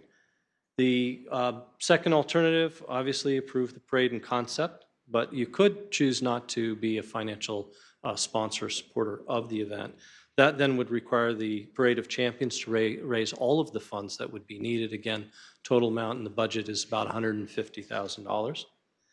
Thirdly, you could request further planning and delay the approval. This would, where you would be requesting additional information and actual evidence of funds raised by the Santa Clara Parade of Champions prior to supporting that, in which case the target date would probably be 2020 prior to the commitment of city resources. So basically, staff does not have a recommendation. However, if approved in concept, parade timing of 2020 is more realistic, having done the feasibility analysis, given staff capacity in current planned events that we are currently supporting. It does provide additional time for the Santa Clara Parade of Champions to raise the necessary funds to have a very successful parade, and also additional time to plan. That concludes staff report. Thank you. I have a couple questions, but I don't know if you can answer them or a representative from the Parade of Champions can answer. So I read about this on Facebook. I was actually surprised that the date was already set and everything before, I guess, coming to the city, just saying. So maybe because it's such a short time frame, has there been any money raised towards sponsorship of the parade, since it's maybe So Anna? To do a quick reply, this is like the two-step here, is that they also do have a presentation that they'd like to make. So Well, I'm just, Okay. these are just the basic questions Sure. for me. I see there's 12 speakers and other things, but I want to get just down to the basics. I know we all love a parade. I get that. But can you fill me in on what's been done so far? Because it's, again, I'm a little realistic. It's such a short time frame. So I see the request from the city. I get all that. But what has been done on the other side is what I'm more interested in. Well, we've been planning since last year. This was part of our process to meet with Jim and the team, and it's been extremely educational as far as how the city puts this event together. So I am impressed with their level of expertise and knowledge. As far as what we're doing, as you know, we're pretty very deeply involved in the community, so we have our tentacles out there already. So we do have a lot of ready-to-go commitments as far as sponsoring. But a big part of our sponsoring is going to be events, because we find that we're going to be partnering, for example, with Aquamaids. You know, there's an opportunity to do a major event. They have facilities that they're willing to share with us for 500 people. So there's also another event that we're discussing with Didi as far as another fundraiser. So yes, it is a compact amount of time, but the events are able to raise most of the 80K, just those two events. Taking the pressure off of sponsors to come in with the title and all the subsequent packages below that. So we are working on this daily to make sure that this is very successful. There's a lot of support from the community. The community is so pumped up about it. I mean, it's like we've got the Boy Scouts, we've got the Girl Scouts, we've got the schools, the bands are good to go. That part's not hard. It's just getting our events planned out and getting that ready to go and fired up. So yeah, we are working very diligently on that. So I know you got a check tonight. but Yes, have thank you. Have you actually raised any money? We have. We have over a couple $1,000s already raised, and then there's some in the pipeline that's we need to close on. So I wish we could have brought those tonight, but those need to be closed. Okay, so you have a presentation for us? have a Okay. presentation. Is it the 12 speakers? Is that your? They all have their own piece of the pie that they like to share. We're Okay. going to keep it within the 2 minutes. I know people don't want to stay here. Oh, so you're super late. first, Anna, so. I am. So Yes, and then Karen after that, if you'd like to line up, and then Nancy after that, Biagini. It is. So there's our day, 2019, and Jim has already filled you in on the, oh, thank you. The right arrow? Got it. So it has a wonderful history. I think I've shared it with you before. 50 years in the planning, and we hope to make it another 50-year tradition. Our vision is pretty simple. We want it to be an annual legacy. We want to celebrate all the wonderful champions in Santa Clara, sort of create that brand that Santa Clara needs, because people are confused about the identity. We do have champions in history, culture, education, entertainment. We have an NFL team. I mean, there's so much to celebrate, but we're not really celebrating. So we think the parade will do that. Our mission is to create an event that enriches, unifies, and builds community in our historic downtown, center of what's possible in Silicon Valley. Our core values are pretty straightforward. We strive for excellence. We're all about education history buffs. We want volunteerism, diversity, community building. We want to be innovative. We're honest. We believe in integrity. And we just want to get Santa Clarans together to be proud about being Santa Clarans. Our theme is pretty cool.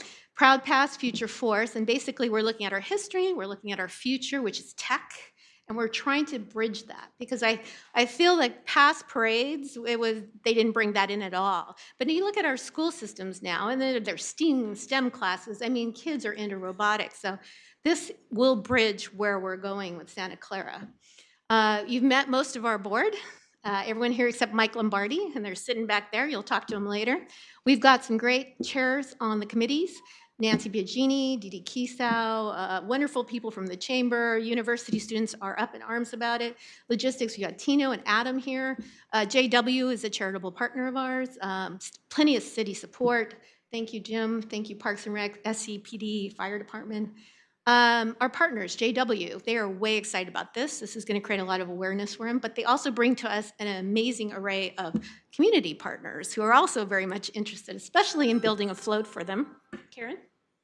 Nancy, oh, you want, okay. Go ahead.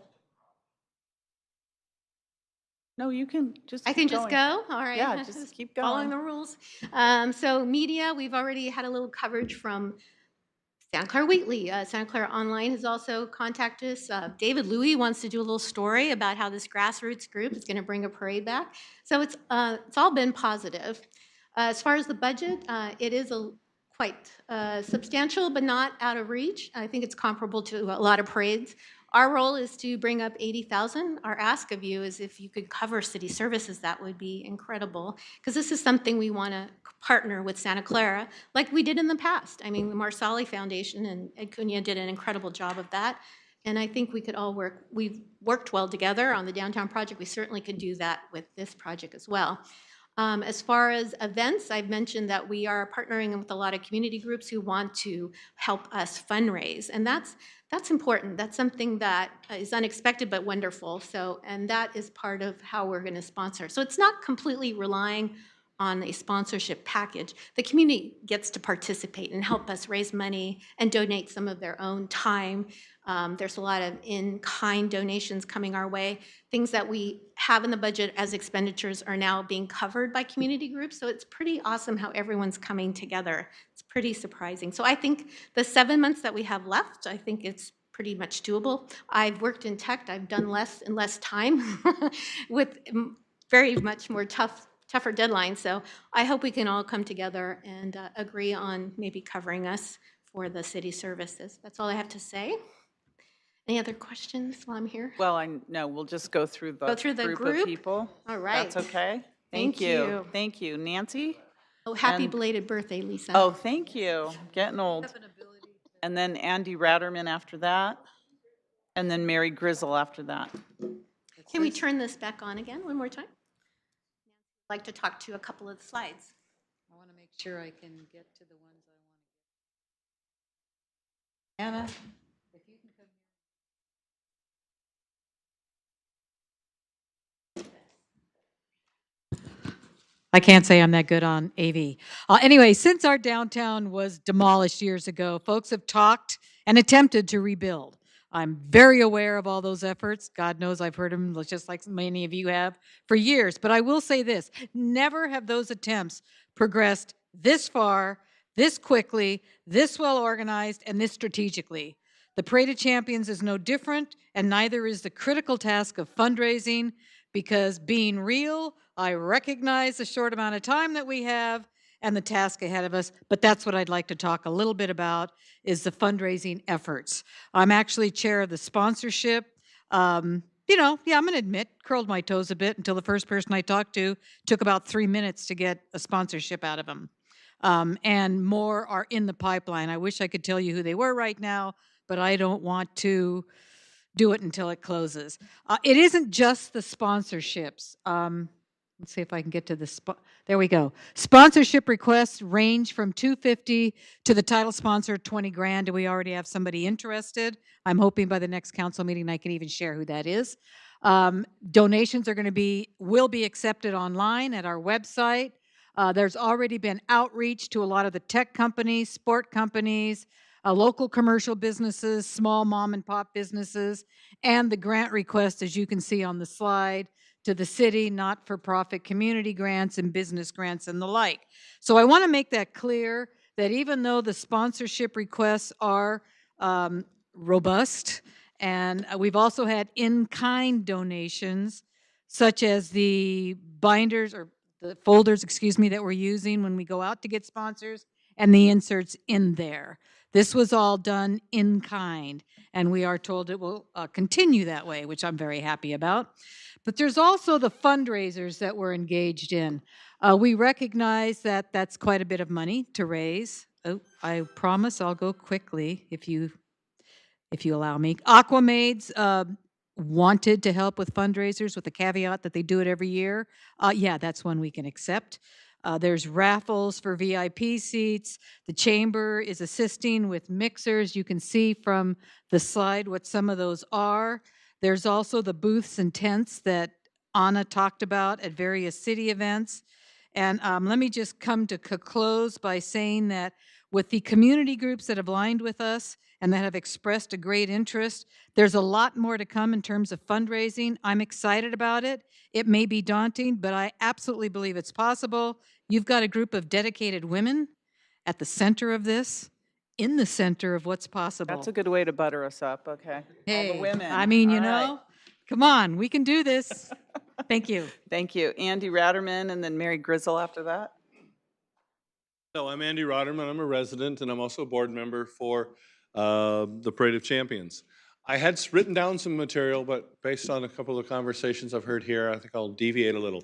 My primary intent was to talk about the sense of community that is generated by an activity like this. But I think maybe I need to stress a little bit about the center of what's possible. We do have a group of people that have been amazing. I've been consulting on this from afar. They finally talked me into being a board member, and I was amazed at the organization. I was amazed at the level of commitment that these people have put together. And so because of that, I agreed to go ahead and join the board. When you look at this, you know, our city has many civic organizations. We have that provide a vibrant pageantry that gives this city a feel that's different than almost anywhere else. We are a special town. And I think the parade is an opportunity for us to showcase just how good we are. You know, obviously, I'm on the school board. I'm not talking as a representative of the school board, but the opportunities for our schools are enormous as well. The bands, the cheer teams, the different clubs, organizations, et cetera, all have an opportunity to go out and have the community see what they do and how they react. I know some of the other speakers went over a little, so I'm going to try not to do that. I do want to compliment the council. I have heard a lot of very positive things about the interactions of the board members and the different people working on this and the supportiveness of this council, and we're looking forward to you giving us the support by offsetting the city services. Thank you very much. Thank you. Mary and then Adam Thompson after that. Good evening. Most of you know me for my passion in wanting to bring back a viable downtown to the city of Santa Clara. The history of its demise is becoming quite well known throughout the city. Today, I want to address an equal passion of mine called the Parade of Champions. Many of you have expressed to me that along with the downtown, we should bring back Santa Clara's signature event, yes, the Parade of Champions. Most of you here already know the history of the event and why it should be brought back. The first being, we are the city of champions. We are also the center of what's possible. Think about that for just 1 minute as to what that really means. To me, it means to do everything in my power to bring back those two events and against all odds to make it happen in a relatively short period of time.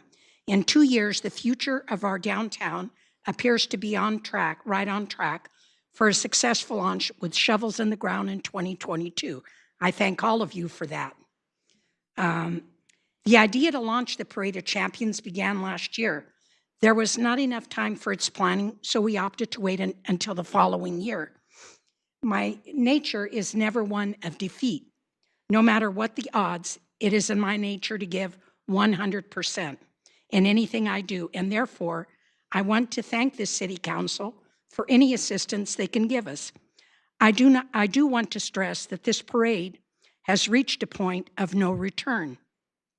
Everything is in place to make it a huge success, and a huge success it will be. Now, I might ask that with your decision tonight, we may have the City Council ride on a beautiful trolley in our parade, or in the alternative, would you like to go in a Ford? That's bribery. The show must go on, and the decision is yours. Thank you. Thank you. Adam Thompson and then Guantum Barve. Good evening, Madam Mayor and Council. Speaking for the Old Quad Residents Association, you know, we need more quality events in the city of Santa Clara, and you know, the quality of life.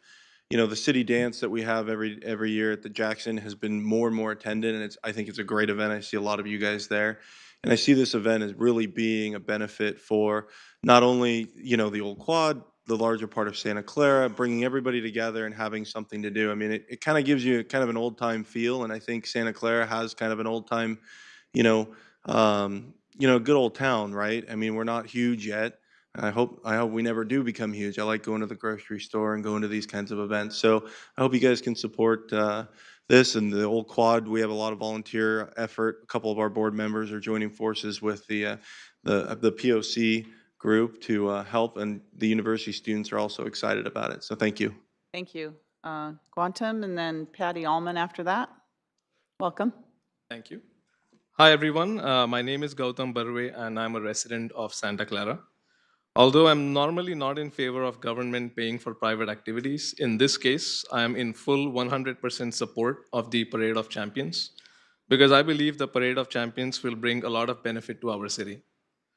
The Parade of Champions is a wonderful way for Santa Clarans to stay connected with our city's culture, and it's a great opportunity to build community from all parts of Santa Clara. For these reasons, I sincerely hope the city can provide for services for the Parade of Champions and that we can bring back the Parade of Champions to Santa Clara this year. Thank you. Thank you. Patty, and then Jody Muirhead, and Tino Silva after that. Welcome. Thank you, Mayor and Council. Mine's short and sweet here. I would also like to thank you for your support in bringing back the Parade of Champions to our great city. I have reached out to my Santa Clara clients, friends, and neighbors, and they're excited to see the parade come back to town. Additionally, our local Little Leagues, West Side and Briarwood, have expressed interest. They'd like to participate and plan to send their respective division winners to represent us in the parade. And we hope that you will fully support in covering our city services for our parade to come back this year. Thank you. Thank you. Jody Muirhead, then Tino Silva, then Charles Frost after that. Good evening. Good evening, all. Thanks for considering supporting the Parade of Champions. I am really proud and excited to have joined the board of this great committee, helping them get their nonprofit status, helping them with sponsorships, and also bridging from this organization back to our school district. I am really excited about our kids getting involved in this, whether it's bringing in some of our STEM kids, because with the idea of it being bridging from the past to the future, and these kids are our future, and I think they're doing a lot of great things that could be showcased, whether it's doing animatronics on a float, or it's showing off some robotics, or whatever our amazing kids can come up with. I'm really excited to get them involved in that. I'm looking forward to our bands marching and just showcasing some of the great things that we have going on in our schools in Santa Clara. So I think that that's a really great component that I'm looking forward to seeing. I am fully invested in helping out, even though I'm not going to be in town the day of the event because I have a special wedding to go to. But I think it's going to be an amazing, amazing event. We've got a great group of people who are working on it, working really hard to raise the money that's needed, get all of the details settled so that we are ready in September. And I have no doubt that we're going to pull this off and show off Santa Clara in just an amazing light to the greater area. So thank you very much for your consideration. Tino Silva, and then Charles Frost, and then we end with Rod. Thank you, Mayor and Council. Yes. Being a resident of Santa Clara for 50 years, I remember the parade as a young kid. I remember my fond memory was one morning my family and grandparents went to Montgomery Ward, and they were shopping, and I kept yelling, "We're going to miss the parade, we're going to miss the parade, we're going to miss the parade." And finally they got sick of me saying that, so we rushed back. And the cool thing was to sit on the street. I still remember sitting on the street watching all this go by. And, the reason that I decided to, actually Adam just said, "Can you help with the parade?" And I said, yes. I don't even know what I'm going to do, but I know that I'll help in some way because this is really important to the city. We parade folks up here and look at your contributions and the kids and so on and so forth, but what would it be like for a kid who's in Little League to walk in a parade, to have everybody clap for them, to have everybody look at their accomplishments? It's a chance to showcase what we do in Santa Clara, what makes us unique, what makes us special. our national champions. It gives us a chance to show everybody else what we're about. I've been on the Parks and Rec Commission for 8 years now, and I understand when Jim says that staff is thin. And I've also had Deanna's presentation at Leadership Santa Clara. Staff is thin. However, this is one of the events that I would say is worth staff's time, and it's worth the city's money. This really does separate us from a lot of other cities.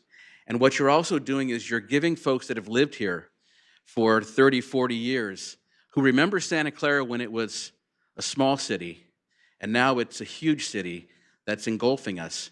It gives them a little bit of history to revisit that, to remember what it was like when we first lived here 40 years ago. And we're bringing that back to the citizens. And finally, I'd like to see which one of you is going to vote no on a parade. Really? Okay. Charles Frost and then Rod Dunham after that. Everybody loves the parade. Good evening. My name is Charles Frost, Executive Director of Vanguard Music Performing Arts, home of Santa Clara Vanguard and Vanguard Cadets. They asked for me to stand up and kind of give support of the parade, which our organization is in full support of this parade, because one of my personal missions is to bring culture back to the Bay Area. Yes, I know it's there, but you have to look very deeply, and everybody loves a parade. Bringing music, bringing our champions, piecing it all together is quite the spectacle, and it allows us to be proud as a city and as a Bay Area community to showcase people. I've been impressed with this group of people. I'll personally vouch for their parade vendor. He is a board member of Vanguard Music Performing Arts, and he does parades across the state, across the country. They're in good hands with him, and I think everybody else has kind of said what a great job they're doing. So thank you. Thank you. Thanks, Charles. Rod? You gonna march? Good evening. March? Oh, yes. Yeah, okay. Thank you very much. Certainly, we're excited to be here. You know, this goes back to when I was a member of my high school band that we performed at the Santa Clara Parade of Champions. And when I brought up the fact to my family members, this is about 3 or 4 years ago, boy, wouldn't it be great to bring back the Parade of Champions? And now, how far we've come since October, it's incredible. We have the best of the best of the best of the city that have come together to make this happen. And I understand your apprehension. Boy, that's not much time. It's 7 months. Wait a minute, September, they're already putting the cart in front of the horse. Just know that, I mean, for myself, and I know many others in key positions in the cities that have been asked to do more in less time. So for us, I know for myself, I've coordinated marching band productions. We are so blessed to have the Santa Clara Vanguard now at the very top, at the forefront of the activity in the world, and to have them in our city. I know I've traveled all over the country, and when I hear crowds up to 50, 40,000 people screaming, "Go Santa Clara," I know I have a bursting amount of pride in me. And I know that's just bursting at the seams in this city. Just every level, and you've heard it beautifully said by everyone that has been presenting tonight, and saying that it is going to bring every point of every element of our city together. No better way than to bring back the Parade of Champions. Like I said, I understand your apprehension, I understand at the time, but our ask is we hope that you take into consideration our ask and what we were asking tonight, but have 100% confidence to know we are going to give our best effort, as Anna said, and Anna Vargas has done an amazing job, and I want to thank her very much for doing an amazing job in leading this group. But I want to say from my heart, trust us, we can get this done. Thank you very much. Thank you. Okay, anyone else that hasn't spoken? Do you all speak out there? Okay. All right, I had some ideas, but council, is there comments from the council now? Councilmember Hardy. Well, I'm not going to rain on your parade. How's that? I knew someone would say that. You knew it. I had to start with it. Last summer, I was with my daughter in Lincoln, California, and they had a 4th of July parade. And it took me back to when I did this in a little tiny town. And I remember thinking, gosh, we need to do this still. So I'm excited. And when Jody talked about some of the groups, I have a robotics group that would love to do this. And they'll start working on their waves already, especially with the robot. The struggle is time frame and donations. I know we all have a few ideas and some thoughts. It was in 2002 that we started doing the fireworks for our sesquicentennial. And you notice how it's a big deal and how we've continued that. And yes, there's a cost, but the benefit, amazing. I have a thought that if we can somehow all together figure out how to pay this for this first one, part of the parade might want to be taking in donations so it can continue. That's a thought. Thank you. Councilmember Chahal and then O'Neill.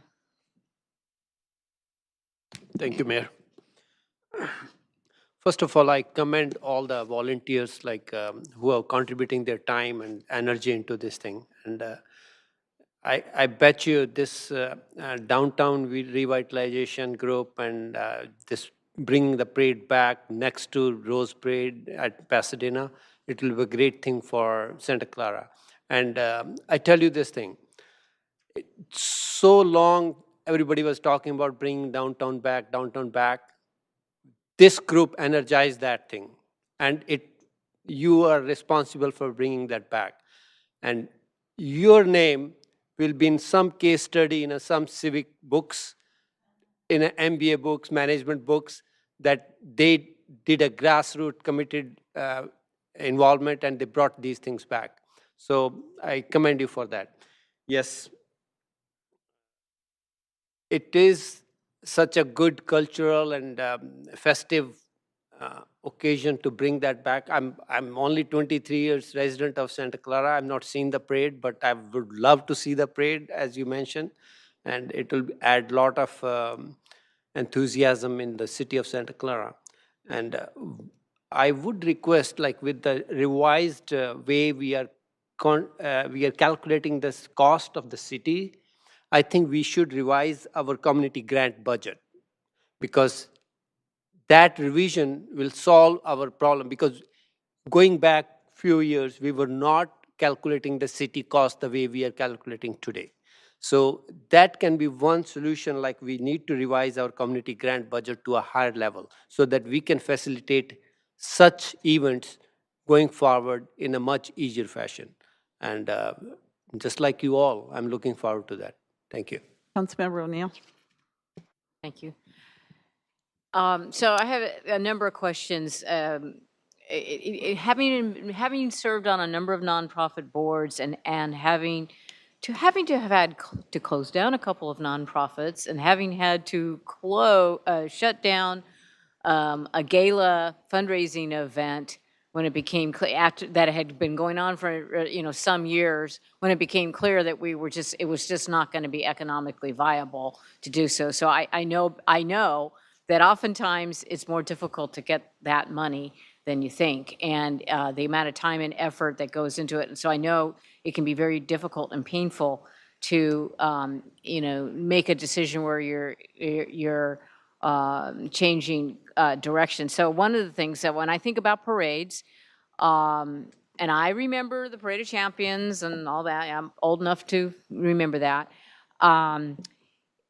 And you look at how many parades in the area don't exist anymore. And so one of my thoughts is, like, have you met with the people who put on the red, white, and the rose, white, and blue, or whatever they call it, parade?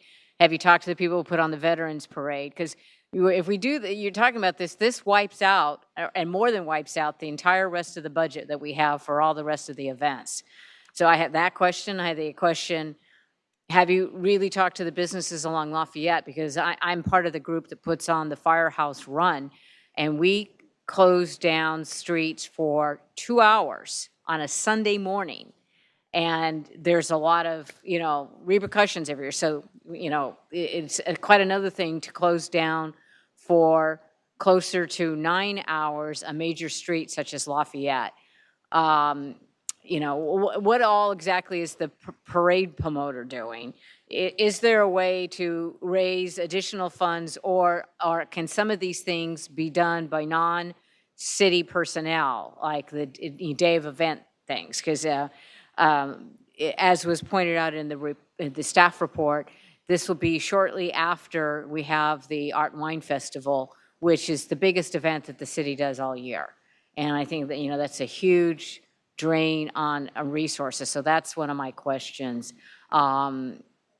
Yes, okay. Well, I'm trying to get through all the council Okay, comments. so those, 'Cause I'll let's throw wait those till ques- the end. There might be some other questions. So those are the Thanks. kind of questions I have, because I want to see really, I'm not, I'll be honest with you, I'm not convinced that this is viable yet. When I thought about restoring a parade, one of the thoughts that occurred to me, to start small, would be do something like on the 4th of July, when the parks and the police department close Kylie Boulevard for some hours in front of for the fireworks, start small and do a parade the length of Kylie Boulevard that's already closed on the 4th of July, when you would have a built-in audience. Because I think one of the things too is to build awareness, because, like I said, I don't know that parades are on the, really high in people's awareness list of events. And so those are just some thoughts as to perhaps to try to build up to something and to start with something that's more viable.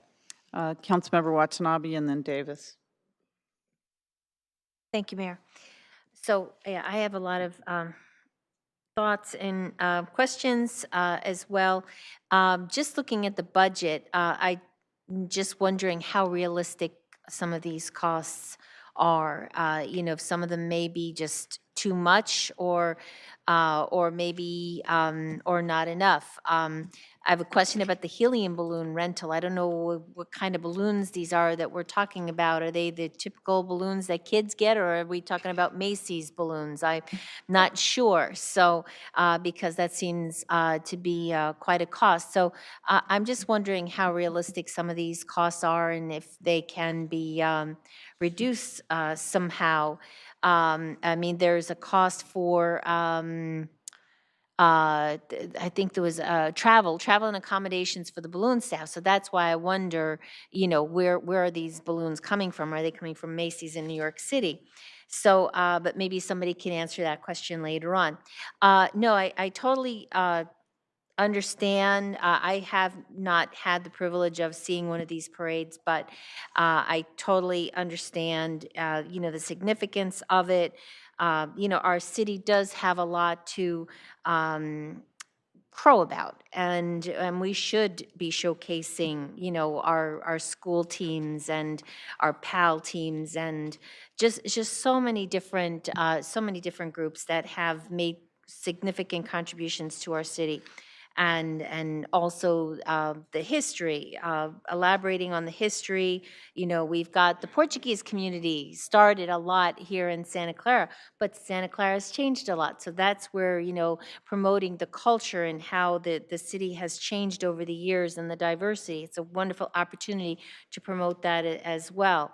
But my concern is that the timing and the concern about the donations at this point, and the fact of whether or not, or depending of the non-for-profit status. I don't know if that has any implications in moving forward as well.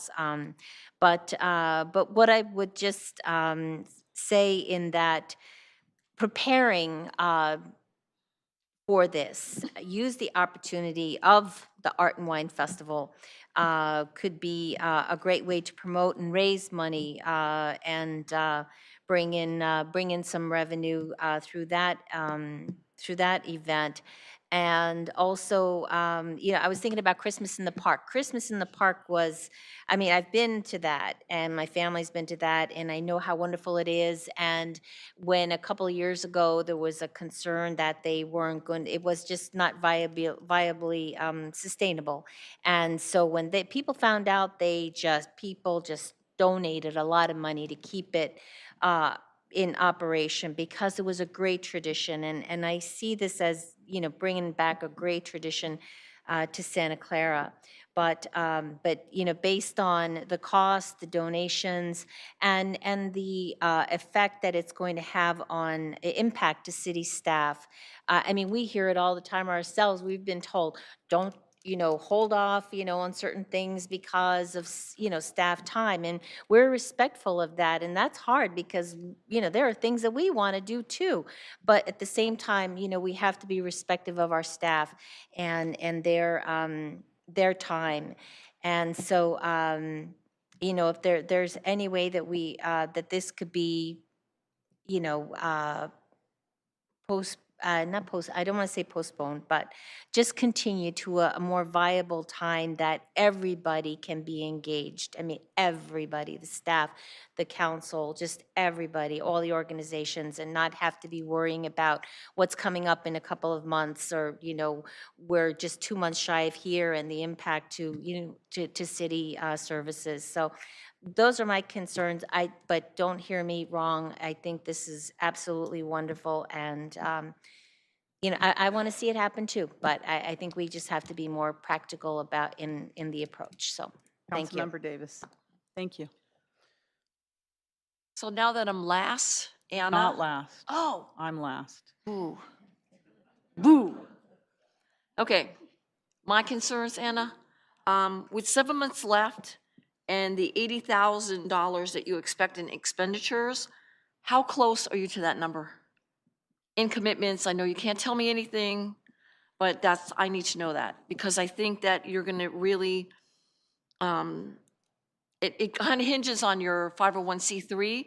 When is that going to come to fruition? That's my other question, because you can't collect any money, I guess, unless you have that. You can. Okay. Okay.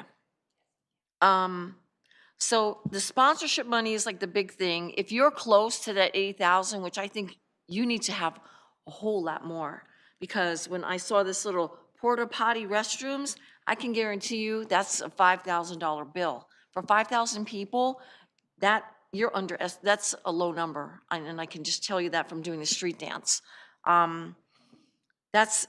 Okay, so that's my contingency. My one contingency would be you would wipe out what our allowable budget. So and this is only March. And we have other nonprofits that are going to come to us and ask us for money. So I'm kind of worried about how we would just wipe out 45,000 plus another 30 on top of that, right? And do you have a dead drop, hard stop if you don't have the money that you raise? I need to know if you're going to be able to pull the plug and say, we're going to do this in the next year. I need to know what your plan B is. I didn't kind of hear that. So those are my questions. And I think that's it. I just want to hear what you have to say. So, yeah. All right, thank you.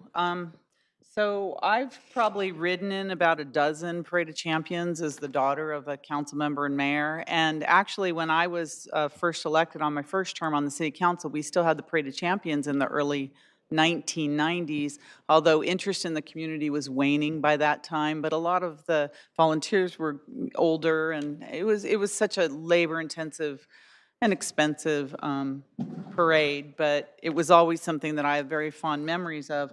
I'm actually okay with approving the city costs, but what I would like to do is, just because I understand how the nonprofit world works, how it's really hard to go out and raise money, but I know you have such an enthusiastic group that if it can be done, you'll do it if it can be done. So, but what I would like to do, because I know that there may be costs on there that we think may be out of line or maybe unreasonable or underreported, But what you're asking from us is to support the Parade of Champions for city services, not those other services, and I get that. So, but what I would like to do is say that, we conditionally approve it, subject to confirming your nonprofit, because we're not able to provide anything unless you have the, the legitimate nonprofit organization,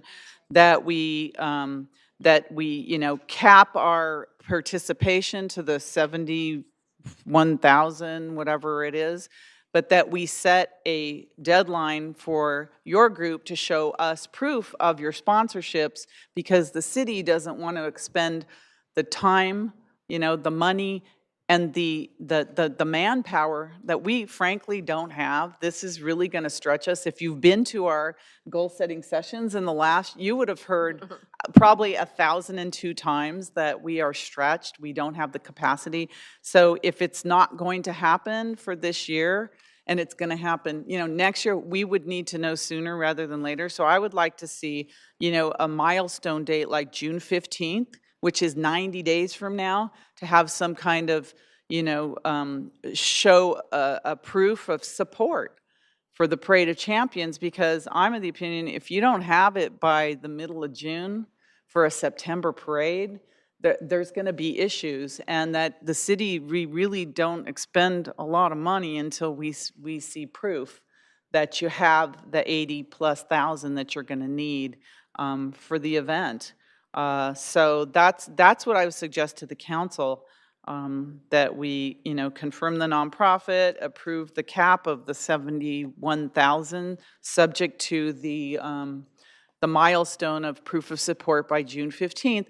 And prior to June 15th, though, I'd like to see, monthly reports that maybe the city manager can give us, in terms of, that you would supply our city manager in terms of where you are in terms of your support. So I would like to, advance this cautiously, knowing that you still have a lot of work to do, and that we don't end up throwing or spending all this money right now without all of these other things in place. Because I know you can do amazing things, but to be realistic, it is a short time period for something that's as significant as this.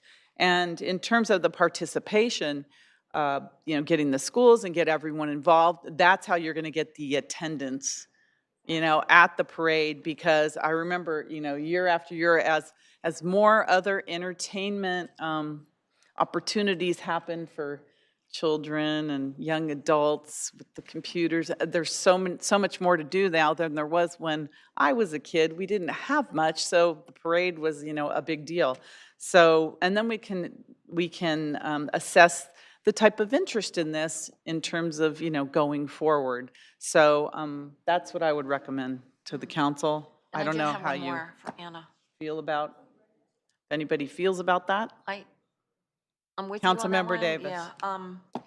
Anna, I do have one more thing for you. I saw that you're going to close down Monroe, and I tried to do that again once for a nonprofit, and I had to go to the VTA, and they did not want to reroute the bus, and you're having this event on a Saturday. There's They gave us a hard 1,000 time. details. Can I say that? Yeah. There's going to be 1,000 details. Well, every time but I look at think, this, I'm like, yeah, but that's their job, because what they're asking us for is what we're services. what Yes, we're I get voting that. on this evening. Okay. All those thousands of details, they have Love all your input and all your their ideas. committee. Yes. Yeah.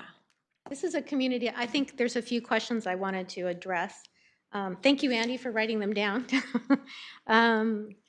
I know you had mentioned about the community fund, that it would deplete it in some way, but you have to look at it from, the glass being half full. All those people who would be looking for money for their little event separately, and not excluding other communities or other parts of Santa Clara, will now be included in our biggest event. And what I heard from a lot of cultural groups, not just the Portuguese, but, we've talked to the Sikh community. Habir is very excited about it too, and I'm sure you are excited about it. We visited MCA, and they're super excited about it. There's a lot of diverse cultural groups. I'm sure the Korean chamber guy would be very excited about it. In fact, I sat next to them at the Cultural Commission, and he wanted to bring 1,000 people to the parade. I'm like, They're yes. all excited, Anna, but you have to convert that into And we will. action checks. Okay. We're like boots on the ground. I think Debbie called us that, wasn't it? Boots on the ground. Boots on the ground, yes. Yes, we're the boots on the ground. You so are the boots on the We're ground. very active. But yeah, so that the event is very inclusive, and I love the fact that it really taps into our school system. As Karen was saying, that we want to bring that robotics, that STEM kind of just showcase it in our parade, which has never been showcased before. And those kids, I've seen some of their work. I'm shocked at the level of technique. So Anna, are you okay with a June 15th How about a June date? 30th? June 30th? I like a 3-0. Okay, but that's to show what the financial Where plan we're is at. I before the agree. city puts in. Are you okay with that? I am. All right, Councilmember Hardy?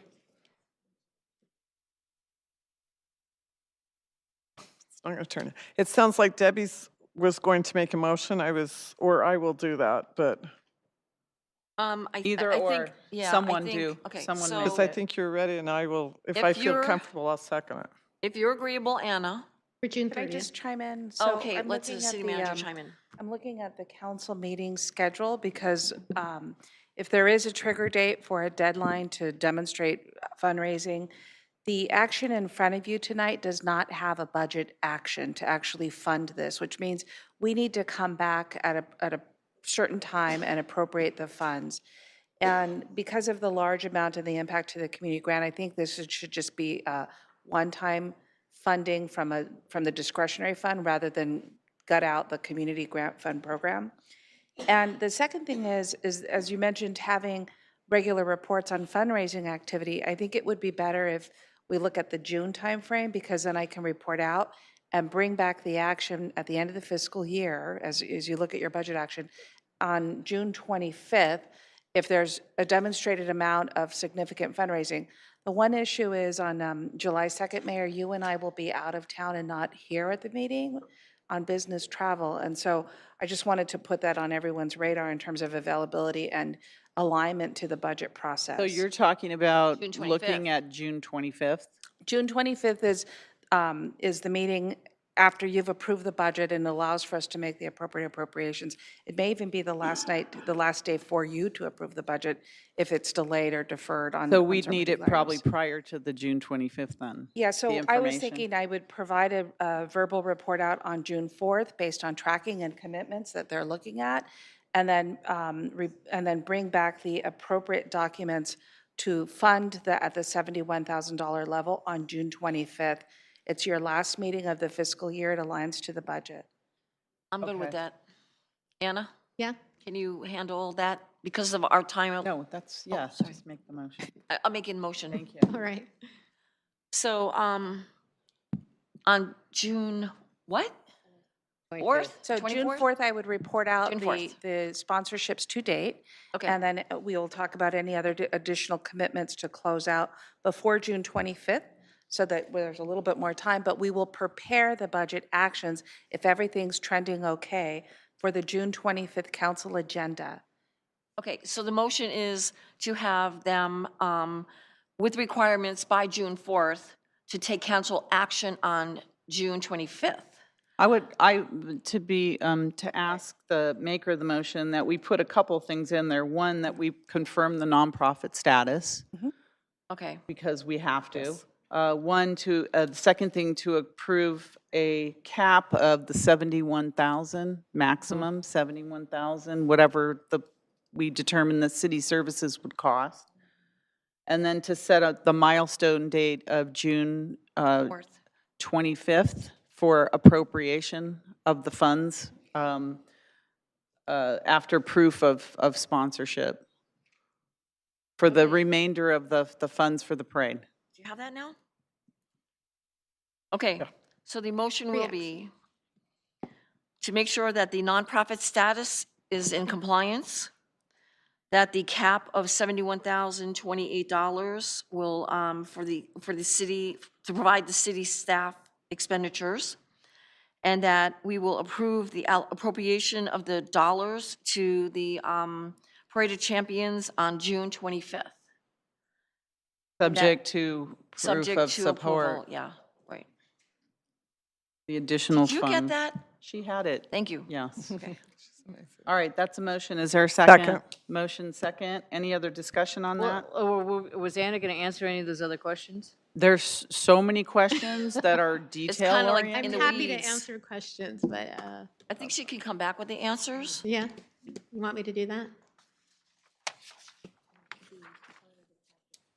Yeah, it could be part of the packet. We can bring it back as part of the But city manager before report out.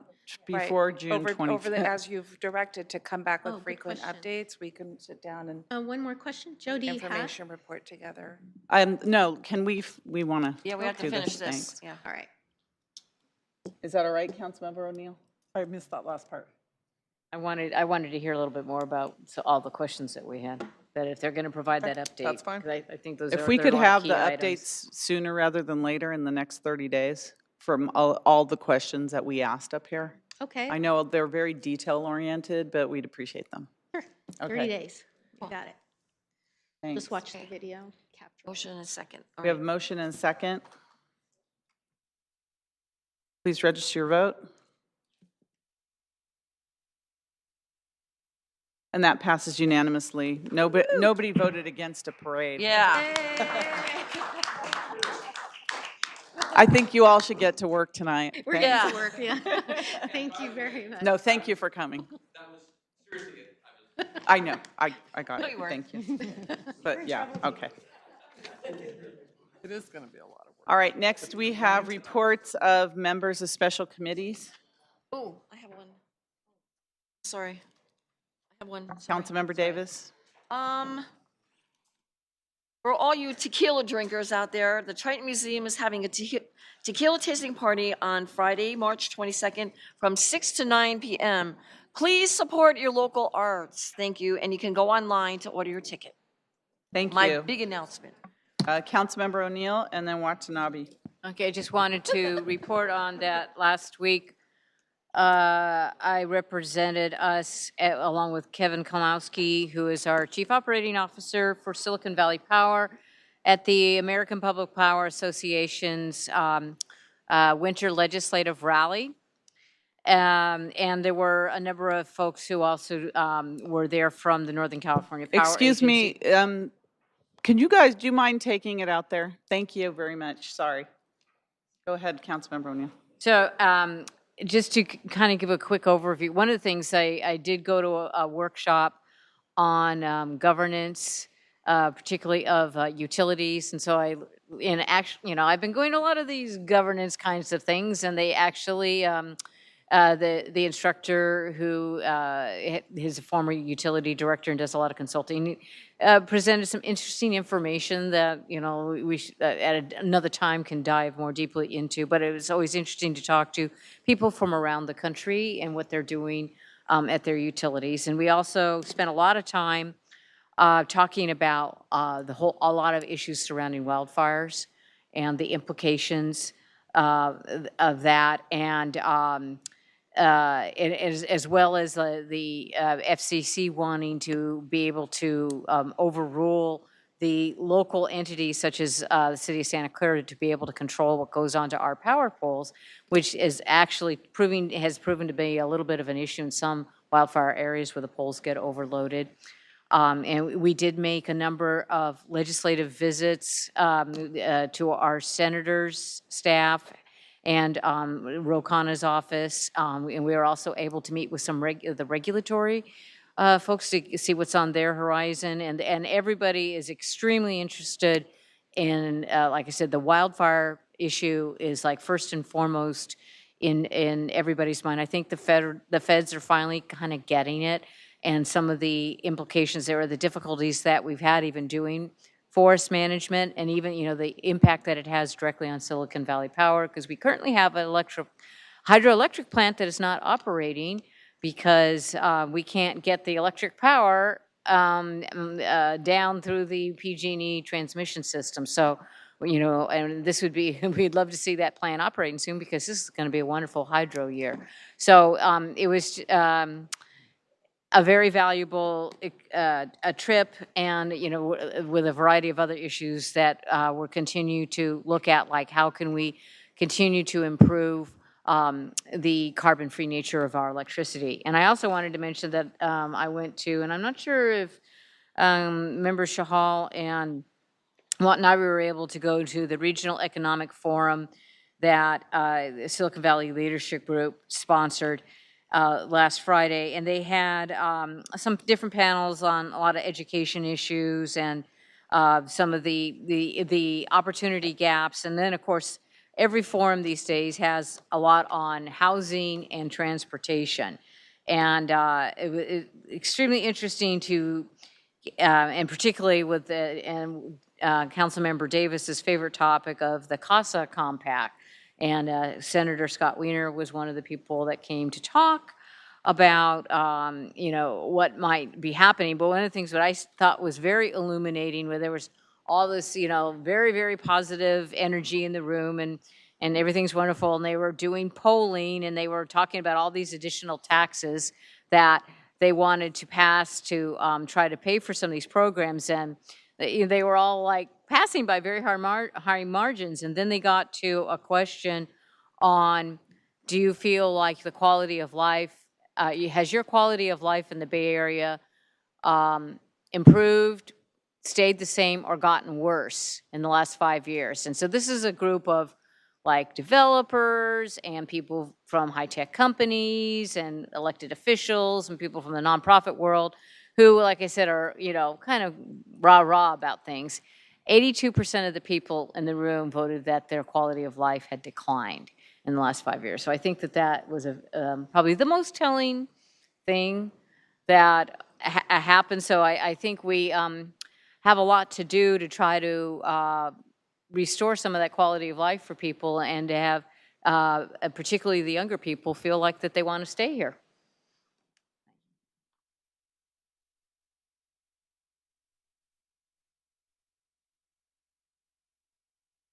Councilmember Watanabe.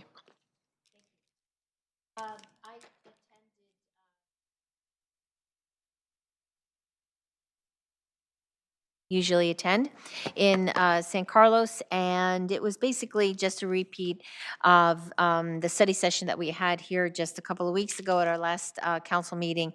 And then I also attended the very first, the Santa Clara, Santa Cruz County's Aviation Roundtable, which was held down at the county chambers. And I'm happy to report that Mary Lynn Bernald, from a council member from the city of Saratoga, she's going to be serving as the chair. And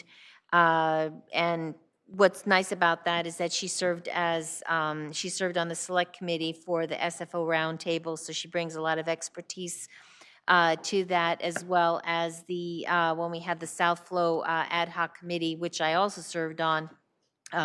So she brings a lot of experience to this committee, and the committee is also going to be serving or working with the Cities Association, and they 13 cities are represented, and they have hired, Cities Association has hired an expert that works with FAA and airports all around the country. So they will be working with the issues that come forward in the next who knows how long. And the nice thing is that we are also working in conjunction with the congressional staff of Anna Eshoo and Jimmy Panetta and Ro Khanna. So it's going to be exciting, a good group of people, and looking forward to seeing what we can do to change the air traffic in the city of Santa Clara, particularly North Santa Clara. Thank you. Thank you. Councilmember Chahal? So, as mentioned by Councilmember Teresa O'Neill, I attended the Regional Economic Forum last week. And just to second that, like a lot of attention towards the transit-oriented TOD developments, plus the housing was a big one. And I do concur, like when that number of live polling of 82% people saying quality of life is down, that was a sort of a shocker. And still everybody wants to live over here. I think 88% of people still didn't want to leave the Bay Area. Only 12% said, okay, they will leave the Bay Area in future. And there were some interesting topics about education and workforce. and pretty good panel members like Congressman Khanna, Assemblyman Ash Kalra, and Senator Wiener. And a lot of discussion on SB 50, basically, which will be coming down the line from the state, and let's see how it is taken care of and how the cities deal with it. That's it. Thank you. Thank you. City Manager, Executive Director Report. So you have a couple. I wanted to read my verbal report on the Convention Center transition as well as CVB, TID, and then an update on our audits. So staff from the City Manager's Office, the City Attorney's Office, and Finance, we've been working closely with Spectra over the last couple of weeks to come to a final contract negotiation. We expect to, fingers crossed, to be completed with a fully executed agreement by the end of the week. In the meantime, Spectra has had several different staff members working at the convention center, meeting with staff, getting familiar with the operations. They've been traveling back and forth from out of state, and they are preparing on site for the transition. Additionally, over the last 3 weeks, Spectra has met with the management staff of the convention center, as well as building staff, to possibly introduce them to Spectra and to understand the future functions of the convention center. With respect to the worker retention ordinance, explaining how that transition occurs, as well as they will be offering letters of employment to be delivered shortly to employees. Spectra has had discussions with local and regional representatives of the vendors that provide service at the building, particularly Aramark, PSAV, and Smart City. Spectra has expressed interest to vendors to enter into short-term agreements with them. These agreements would assure a continuation of services for convention center clients and allow all groups with the time needed to transition into with the Spectra team to transition into the new environment. The UPS store ownership has also been contacted by Spectra, and they are working with him on next steps forward. Spectra has met with South Bay Labor Council, different various labor groups. They are meeting with the Teamsters this Thursday morning, and they hope to continue those discussions. We have been told that they are going positively. We met last week internally in the manager's office with the chamber to talk about transition services from their end, particularly on issues to close out like credit cards and things of that sort, and information and directives that we could provide to existing activity. On the CVB TID front, we are preparing on April 9th to bring forward a report to the City Council with respects to next steps for CVB and TID. I'll start with a conversation around governance and the different options that the Council has. We are putting in place success criteria in terms of what is it that we're looking in terms of success from a CVB TID in order to evaluate what is the right governance model and understand future funding. So that will be presented on April 9th, a report to Council. In terms of the audit, TAP International is continuing to do the reconciliation for the CVB closeout as well as the TID follow-up items. There was a mention in one of the earlier audit report outs of a commitment from the chamber to provide us with documents so that we can complete a missing year of the audit information. We continue to work with the auditor to understand progress made. However, the quality of the records is certainly presenting delays in the audit, and in some case, the quality of the records may not be auditable. And so I've asked them to come back with a more certain report that provides that type of information, so that if the records end up not being auditable, then we'll report back in terms of what does that mean for next steps or how to close this out. It's a different path than what we had expected. We thought we'd be able to close this out and come back with cleanup reports and how to reconcile the funds, but that is a barrier right now for closing out our work. So that's where we're at. All right, thank you. So we have the monthly update on the Stadium Authority staff referrals and the tentative meeting calendar. Any in your comments packet, on there's a report on our Right. referrals. I believe we closed 3 in the past month, and Right. the city attorney had a comment on one of them. All right, City Attorney. It didn't, for some reason, it didn't get closed out on this report, but I also wanted to report, if you recall, on February 5th, we had the smoking ordinance come forward, and there was this issue about getting a condensed version of the ordinance that was that's supposed to be attached to new leases beginning in April. And I successfully was able to condense it down into a single page with two Oh, sides. great. So that can just be stapled to the back of leases and no fuss, no muss. It's been done. Thank you for doing that. Thank Okay. you. Are we going to be looking at the whole issue about how we interact with the young people under 21 that are, That's the other referral that came that night, and that went to the police chief, so that he'll have to report back on that. there's a lot of interest in that. We were going to bring the administrative instruction that we would produce that captured the sentiment that he expressed that evening. All right, So we'll thank get you. an ETA. So that brings us to our adjournment. So if you would please bear with me. I have 4 of them. I'm going to ask the council that we please adjourn the March 5th City Council meeting in memory of the following individuals. The first is Jack Gilbert Stewart, former City of Santa Clara employee and longtime resident.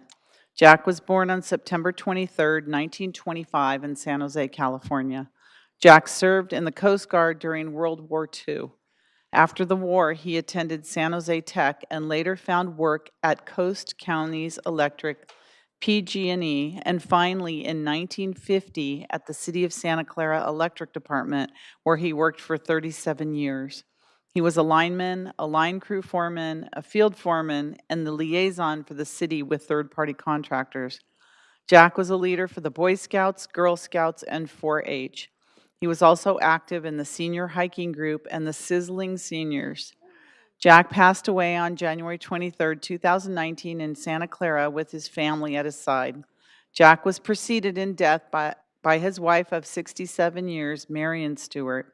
He is survived by his 4 children, Chris Stewart, Tim Stewart, Meryl Olinger, and Martha Stewart, 11 grandchildren, and 9 great-grandchildren.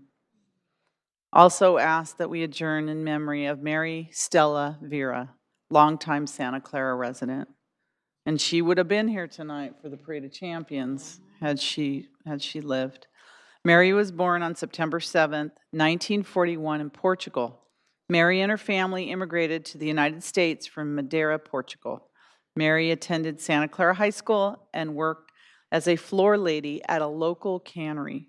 She enjoyed working on her garden, visiting friends, and sharing her delicious fruits and avocados with everyone, and walking around her hometown, Santa Clara.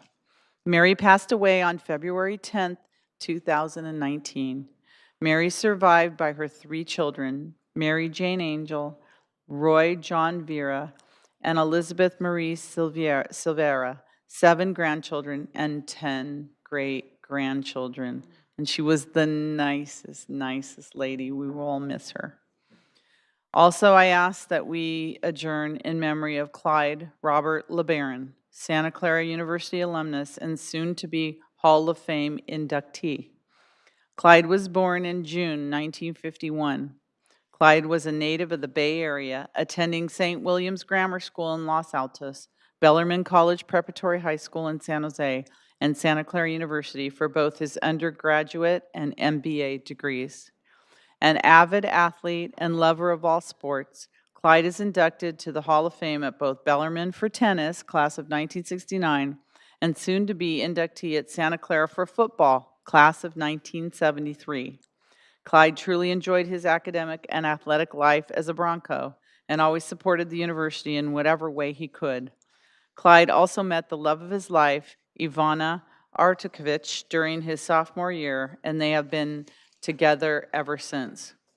Following in the footsteps of his father, uncle, and grandfather, Clyde was a part of the LeBaron family food brokerage business for almost 30 years, where he worked his way up from sales to CEO.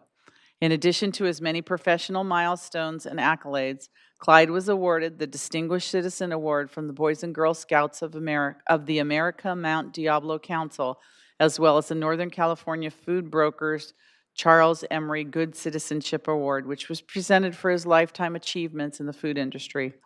Clyde passed away peacefully at home in San Jose, surrounded by family and friends, on February 18, 2019, after a year-long battle with glioblastoma brain cancer.